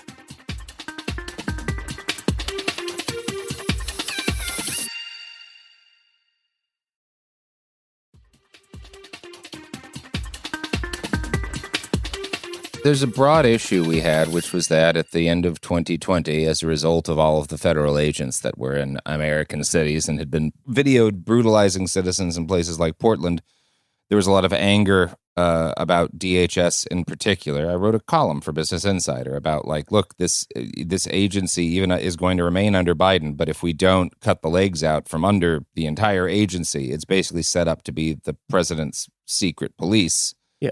And broadly speaking, the Democrats didn't do anything to stop it. But I also, I guess where I am on this is I think it's kind of counterproductive. At this point, the failures of the Biden administration, I think, are quite manifest in what the Trump administration is doing right now. And what I want to focus on is the fact that we've had, in the space of several months, Americans become more than twice as likely to support abolishing ICE, which is both a fragile coalition, because the fact that the number has changed so rapidly means that it could potentially change back. I don't feel solid in counting on that to be the permanent state of affairs, but it introduces an opportunity. Mm-hmm. And it's an opportunity to build support to destroy this agency. And I think it's probably too much to hope for DHS as a whole in anything close to the near term. But the fact that during the Biden administration so much got punted on, I don't know, we're past that. We have the opportunity now. Yeah. We have the anger now. I retain my worry, and I would say almost one of my biggest political fears is that 2026 and 2028 go well for Democrats. They do again what happened under the Biden administration. Yeah, and they leave all these things intact. But one of the big differences that we have, at least right now, is that at no point was abolishing ICE polling the way it is right now during the Biden or the first Trump administration. Yeah. And I think we have to take advantage of that. There's momentum right now. This is a crucial time, not we're talking here in terms of abolishing ICE moves us back to the 2003 norm, right? What it doesn't do is fix the fundamental issue here, which is that there are not legal pathways for people to come to the US, and there need to be. And I think now is the time for people who are involved in democratic politics, right, to agitate for a genuine reform package. I don't think we will ever see support like this again for legalization of undocumented people, for dreamers, right, or people who are impacted by deferred action for childhood arrivals, which is a policy that came into place under Obama. Now is the time for substantial immigration reform. I say this knowing that this will not fix the problem. More than most people, I have seen the horrors of our immigration system firsthand. But there is a moment right now that we could change things for the better. And I share Robert's worry that if Democrats get an easy win, even in the midterms, that we might not get that. And what we saw under Biden was a big pointer to what we're seeing under Trump, that essentially the DHS was almost impossible for him to control. Yeah. In that he acquiesced to OADs, he is still responsible for them. The buck stops with him. He's president. I'm not certain that he planned it, but nonetheless, it continued to happen for months and months and months under his presidency, right? It was very obvious the way this was going to go if we got another Trump presidency. And if they do that again, we're just setting the table for things to get worse again. Right. And I think, James, the task before us is twofold, right? Because on one hand, we have to reform the system by which people gain legal acceptance to live in this country. And that also includes, I think, there needs to be a push for some sort of federal law that will make it impossible, or at least much harder, to reverse these acceptances and to do things like nullify or cancel green cards and permanent residency like the administration is doing right now. Like, both we need increased pathways and we need increased resilience to promise people that, hey, if you go through all of these hoops to become a legal resident or a citizen or whatever, it can't just get pulled away the next time a Republican wins office. Yeah. And then on the other side of things, you have this vast, uncontrollable militant agency built as the armed wing of the presidency that has to be destroyed because it can't exist in a democracy. Yeah, it's not compatible. And then you have, I mean, I would extend that to DHS as a whole, but it's my same issue with, like, if we can defund ICE right now, I'm always in favor of taking away some of their money. That's not the extent of what I think should happen to ICE. It's just it's a salient, right? Like you have to look at it that way. Like it would be as if you're like, well, it's not worth winning the Battle of Stalingrad because that doesn't give us Berlin. It's like, well, but these are steps. You know, you try to damage and reduce the agency's power and ability to function while you're continuing. Yeah. And I guess the worry about that too is that if you do defund ICE, because we've had Trump has made a couple comments about worrying that, like, we need to reduce kind of the tempo at which ICE is operating because it's bad for them. So that is kind of one of my concerns, that maybe if they pull back on the throttle a little bit, the rage will decline enough that there's not this kind of motivation behind abolishing. Mm-hmm. But I feel like that's just a fear you kind of have to eat, as opposed to not trying to stop and reduce the harms the agency does in the immediate term while you're working long term for abolition. Yeah. I did want to talk a little about other numbers because immigration is obviously a major issue for American voters. It's an issue people pick who they're going to vote for the presidency on. It's one of them, but it's not the main one. As a general rule, throughout most of modern political history, the top issue for Americans is the economy. And if the economy is bad, it is very hard for your party to stay in power. If the economy is good, it is a lot easier for your party to stay in power, right? Like, these are fairly basic facts of political life in the United States, always with some caveats, but that it bears looking at. How do Americans feel about the economy, and who do they blame for the fact that they feel badly about the economy? And per Politico, which carried out a recent survey, about 46% of Americans say the cost of living is the worst they can remember it ever being. This includes 37% of people who voted for Trump in 2024. And Americans pretty, significantly agree that this is a Trump problem. Inflation, the fact that they can't afford things, is on him because he's the president. Again, 46% of Americans say it's Trump's economy and his administration is responsible for rising costs. Yeah. And this is true both among Republicans and Democrats, which is very interesting to me.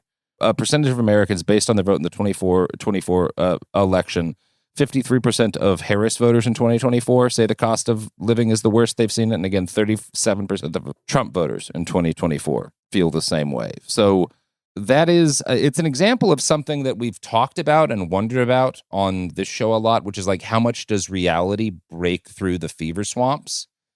And this is suggesting that, like, to a pretty solid degree, that actually Trump is, I still think he's got a floor of somewhere around 30% of Americans who will follow him into the pits of hell, even if it means shoveling themselves into it.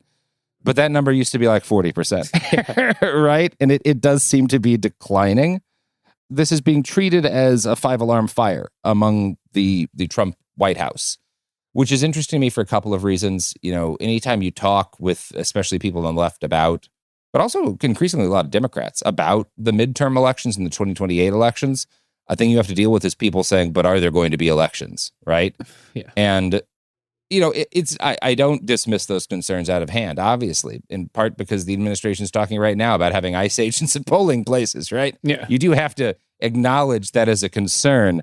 But at the same time, I think if you're looking at this rationally, you have to note that the Trump administration internally is acting as if there will be elections and that those will be competitive elections. They are worried about the economy. They are worried about their polling, and they are taking actions to try to mitigate the worries that they have, which they wouldn't be doing if they were already sure there's never going to be another election, right? And that is important to remember. It doesn't mean there's not a danger.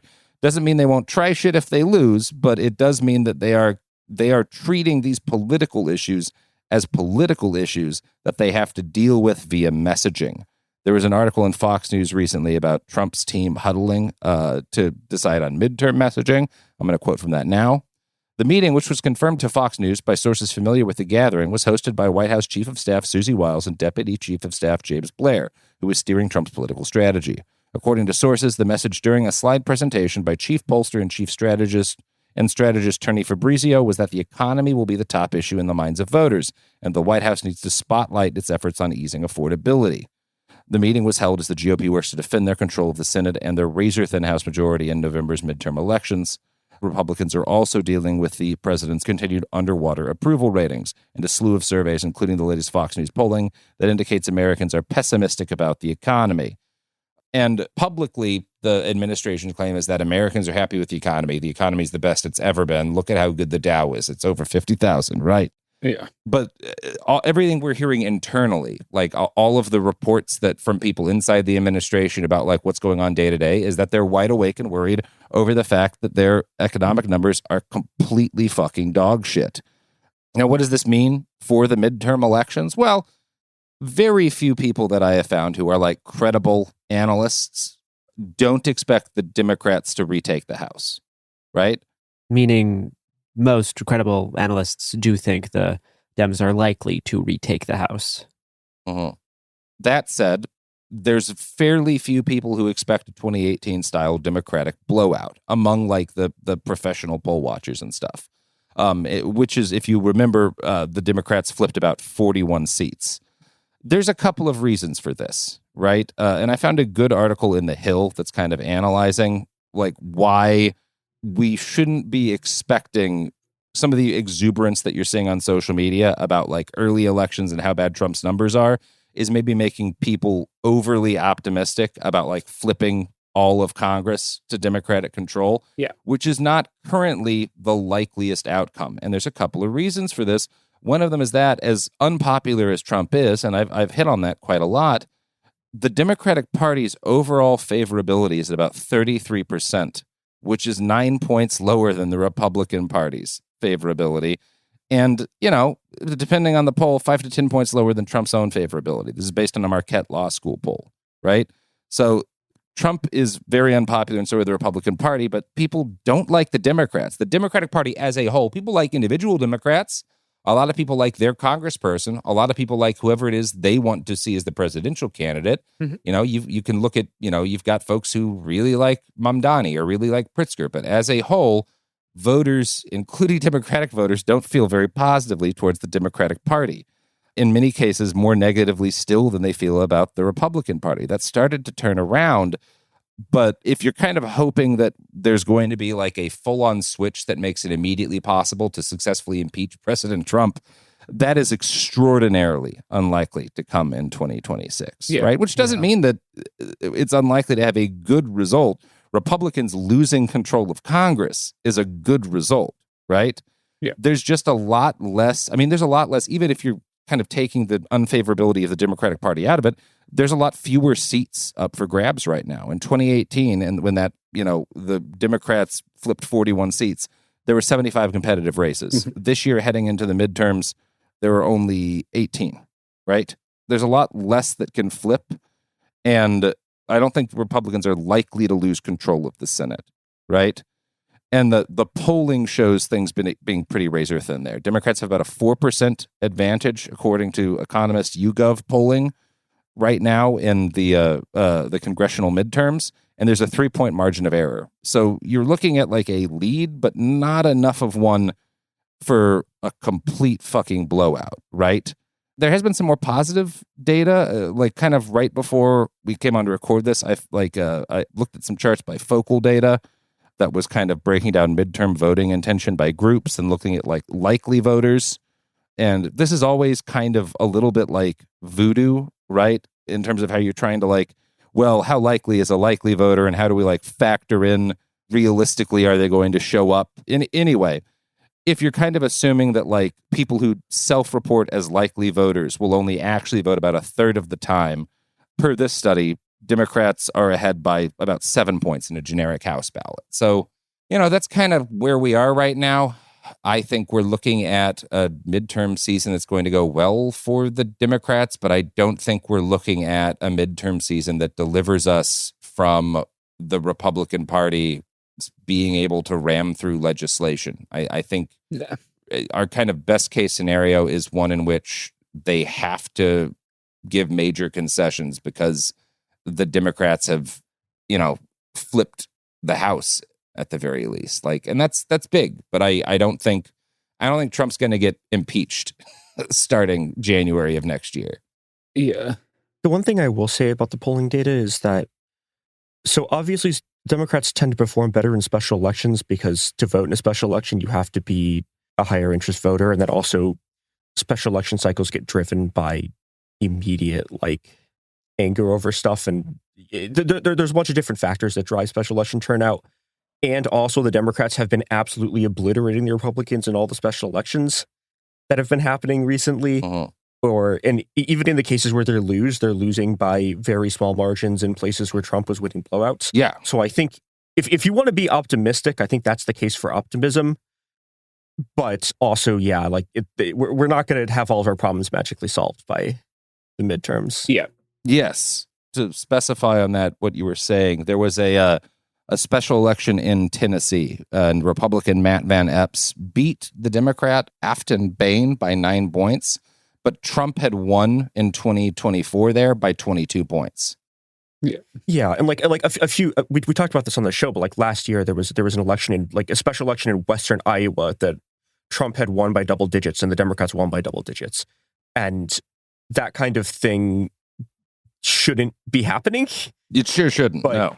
It is, and so that's the optimistic case. And hey, I've just come in saying hey, don't expect Congress to be completely flipped. Yeah. But it's the times are crazy. Who knows what else? Who knows how many more people ICE is going to murder? Who knows what other how bad the economy is going to get? I mean, we might have invaded Canada by then.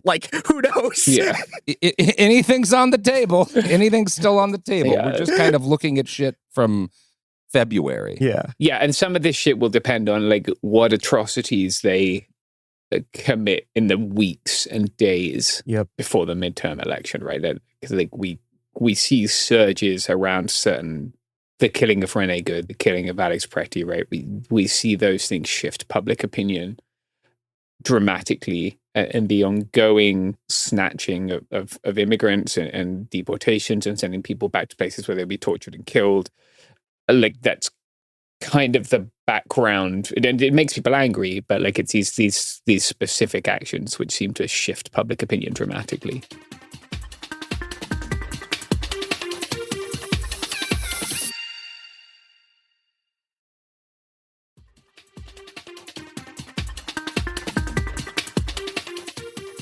All right, so on that topic, I guess we should talk about the quote-unquote shutdown, and specifically the shutdown of the Department of Homeland Security, right?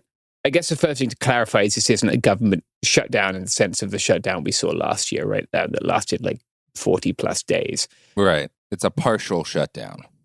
It's a partial shutdown. What's happening right now is the Democrats are holding up further funding for DHS until the administration agrees to some concessions that they have asked for. This is unlikely to impact ICE and CBP a very great deal for a couple of reasons. Firstly, the tax and spending cuts bill, right, the 2025 bill, funded them to an absolutely unfathomable degree. I think 65 and 70 million respectively.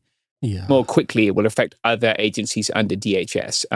Those include Transport Security Administration, Federal Emergency Management Administration, the Secret Service, and the Coast Guard.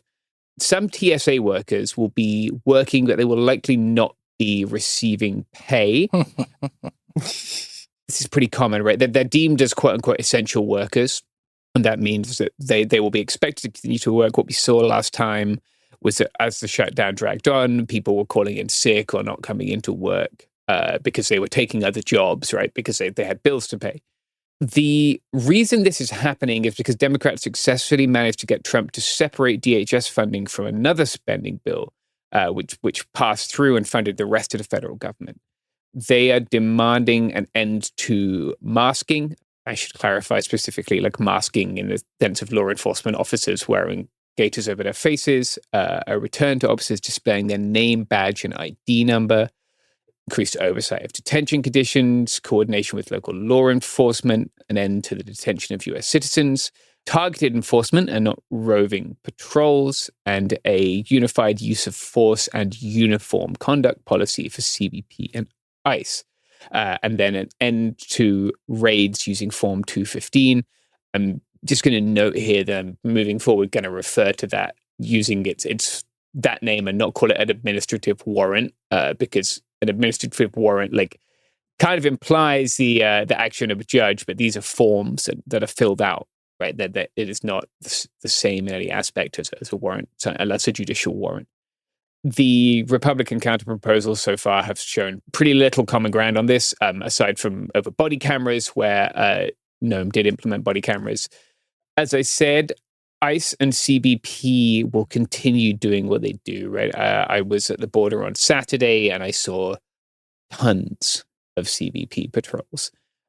They do not seem to have slowed down with their wall construction. That may, over time, slow down. Right? They won't be paying like the workers week by week on those contracts. They will be paying a contractor who might be paying a subcontractor. So that would take time to slow down. The things that will slow down are things like the oversight functions at DHS, potentially administrative and hiring functions, things like that, right? But the actual like on-the-ground patrolling, most of those people are deemed as essential workers. So it seems unlikely that we will see, for instance, fewer CBP patrols at the border or fewer ERO, ICE agents like tasked with doing these ongoing raids. So yeah, talking about DHS, I want to talk a little bit more about the Coast Guard. I think it's likely that some people won't be aware that the Coast Guard is an element of the DHS. They're also a branch of the military, right? They're the only branch of the military that's under the DHS. Yes. So they're like considered veterans, but they're not under the DOD or the DOW, as you can now call it. The NBC has a piece suggesting that there is, I guess, a split in the Coast Guard between lower ranks and higher ranks. And specifically, they're talking about a feeling that Coast Guard is moving away from its core mission, which is search and rescue. They highlight one incident in February of last year when a Coast Guardsman went overboard and a Coast Guard C-130 was detailed to participate in the search for that Coast Guardsman, right? It had previously been detailed for a deportation flight, but it was retasked to assist with the search. According to the piece, quote, Noam verbally instructed the acting commandant of the Coast Guard, Admiral Kevin Lunday, to pull the plane off the search and rescue mission so it would not miss the immigrant flight as part of DHS's so-called alien expulsion operations, according to 2 U.S. officials and a Coast Guard official. As a result, what happened is that local Coast Guard officials in San Diego scrambled to find 2 C-27s that could fulfill that deportation flight. In doing so, that freed up the C-130 to then go return to participate in the search, right? They did continue searching, I believe, for 190 hours, but they never found the missing Coast Guardsman, right? You cannot and will never be able to conclusively prove that all of this back and forth with this C-130 had any impact on that. But this incident has clearly had an impact on morale. And it suggests a general shift in priorities away from search and rescue and towards doing more border enforcement, right? Under Noam, 750 flights have been redirected from their regular work to instead deport migrants. This comes after she removed a high-ranking Coast Guard official from her house so that Noam could live at the house. Wait, what? Yeah. Hold on, she kicked the Coast Guard person out of their house? Yeah, this was last year. What? She moved, with like very short notice, she moved onto a... Holy shit! Yeah, she moved onto a base. I missed this. Yeah. With Lewandowski, right? That might be the case, guys. There was like a few people in like the cabinet or orbit. Yes. I thought you meant like they were cohabiting. Oh, no. Okay. Yeah. Okay. Yeah. Beautiful domestic life. Yeah. Okay. I was I don't want to doubt you, but that would have been a news to me. Yes, a number of Trump's executive officials are living on bases more than is usual.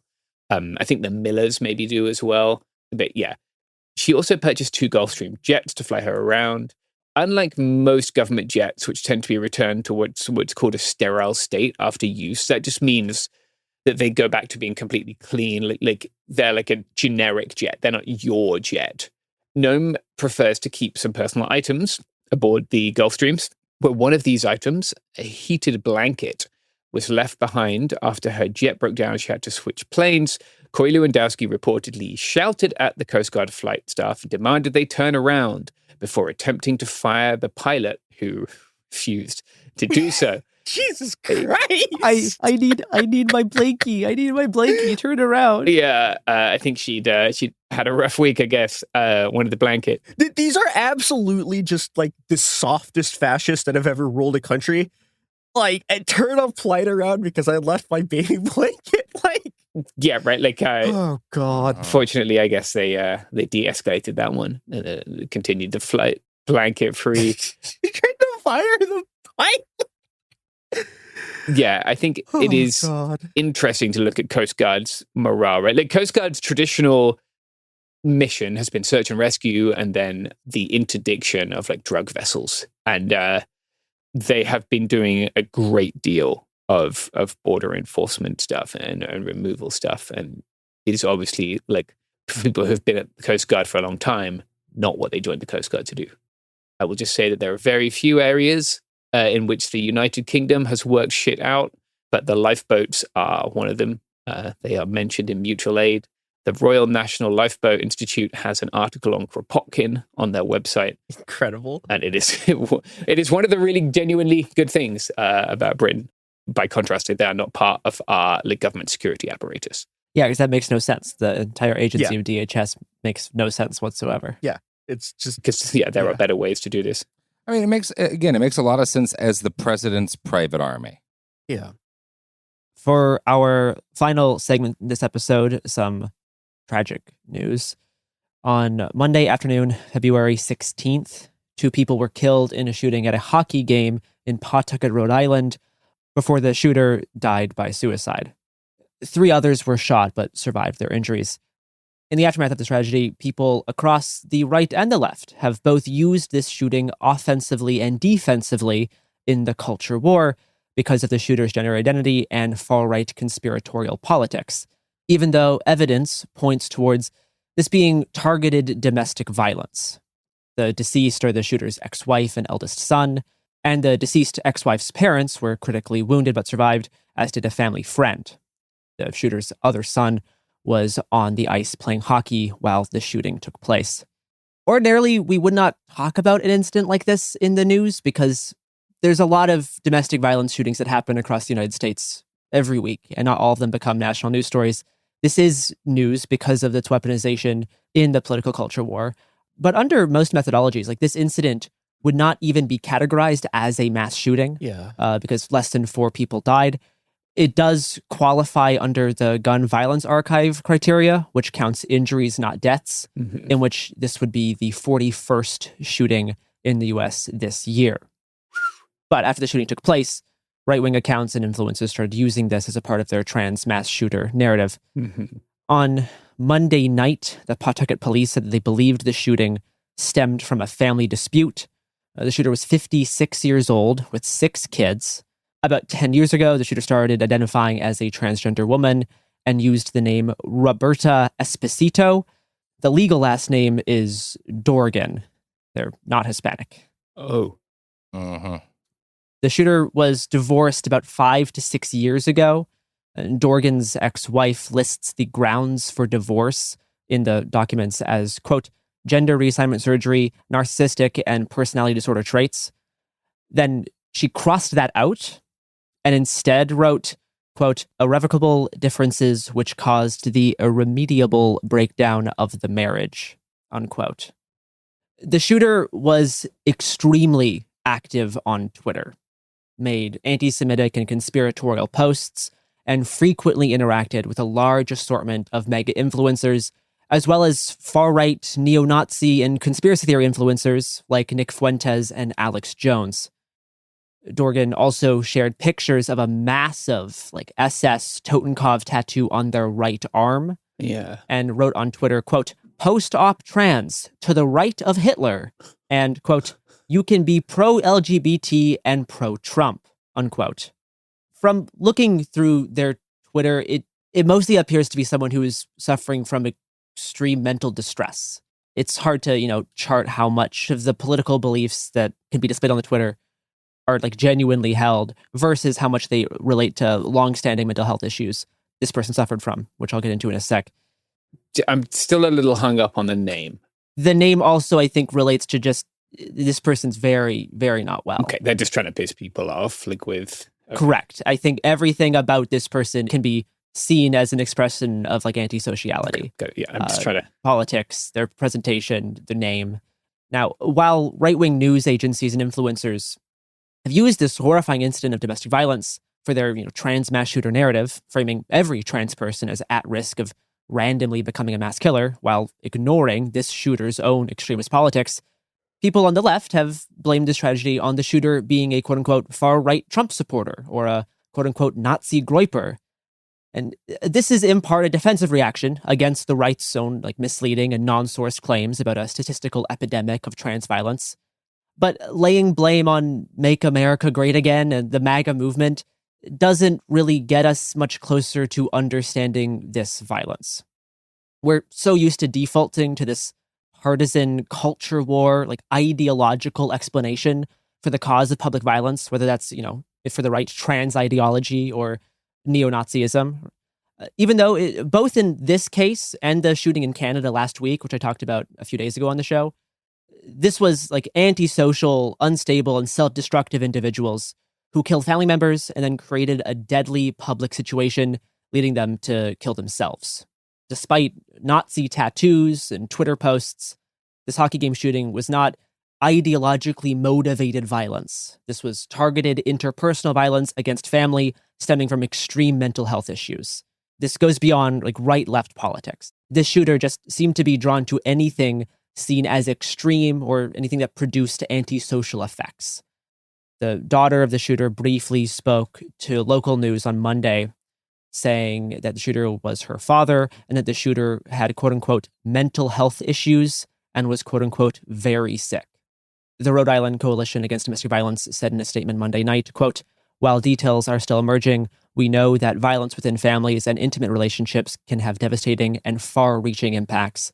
Domestic violence does not stay behind closed doors. It affects children, extended family members, and entire communities," unquote. Yeah. I mean, I guess if you want to do analysis of it, it's that, the thing that's actually a predictor for violence is domestic violence. And this is another really horrible domestic violence incident, but... Yeah, it's pretty tragic. Yeah. Interestingly, there was some news that came out today, which is Wednesday, that one of the other sons of the shooter was arrested a few years ago in North Providence for setting fires to a black church, Jesus. Which did appear to be ideologically motivated violence.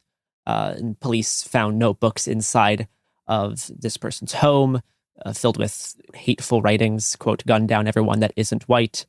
If one is white, spread the gospel. Always give our bloodline a chance," unquote. So this incident of arson in a black church is definitely ideologically motivated. Yeah, it's not great. Extremely normal country.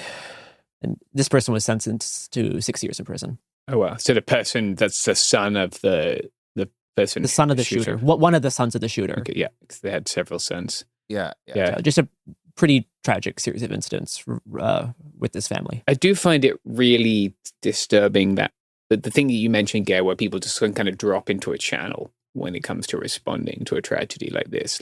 And I find it really upsetting when I see it from left and progressive organizations that promote firearms training, or I just find it really kind of disappointing, I guess, to see people dropping into these same kind of callous and dismissive responses. Yeah, it's just something that's been weighing on me recently. I am a person who owns guns, but it's still, I don't know, I'm disappointed, I guess. Yeah. All right. Well, we reported the news. Put a trans girl on your couch. Yeah. And if you have some news that you think we should report, some tips, you can do so by emailing coolzonetips@proton.me. If you have someone that you would like to be a guest on our show or a topic that you think Robert should cover from Behind the Bastards, we will make another email for that. But if you could just not email the tip line. If you're a publicist and you email, I will block you. We reported the news.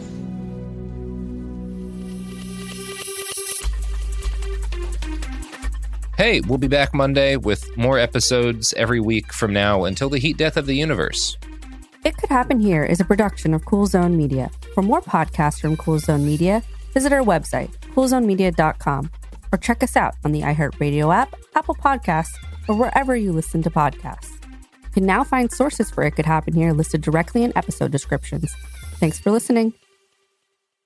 Kids, pets, life, your sofa sees it all. But with a washable sofa, stains don't stand a chance. All of our sofa collections come with fully machine washable covers and cushions, making cleanup effortless. Liquid and stain-resistant fabrics provide extra protection against everyday messes. Plus, with modular designs, you can rearrange your sofa however you like. Perfect for growing families and changing spaces. Starting at just $699, it's time to upgrade to a stress-free, mess-proof sofa. Visit washablesofas.com today and save. Offers are subject to change and certain restrictions may apply. This is Jacob Goldstein from What's Your Problem?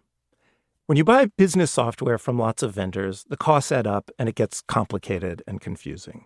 Odoo solves this. It's a single company that sells a suite of enterprise apps that handles everything from accounting to inventory to sales. Odoo is all connected on a single platform in a simple and affordable way. You can save money without missing out on the features you need. Check out Odoo at odoo.com. That's odoo.com. Flag football is exploding, and iFlag is leading the way. As the Guinness World Record holder, iFlag hosts premier flag football tournaments nationwide for boys, girls, high school girls, and adults. From first-time players to elite competitors, iFlag delivers top-level competition, unforgettable experiences, and a community built around the game. Ready to be part of it? Join the movement. Find your tournament and learn more at iflag.org. That's iflag.org. In the heat of battle, your squad relies on you. Don't let them down. Unlock elite gaming tech at Lenovo.com. Dominate every match with next-level speed, seamless streaming, and performance that won't quit. Push your gameplay beyond performance with Intel Core Ultra processors for the next era of gaming. Upgrade to smooth, high-quality streaming with Intel Wi-Fi 6E and maximize game performance with enhanced overclocking. Win the tech search. Power up at Lenovo.com. Lenovo. This is an iHeart podcast. Guaranteed Human.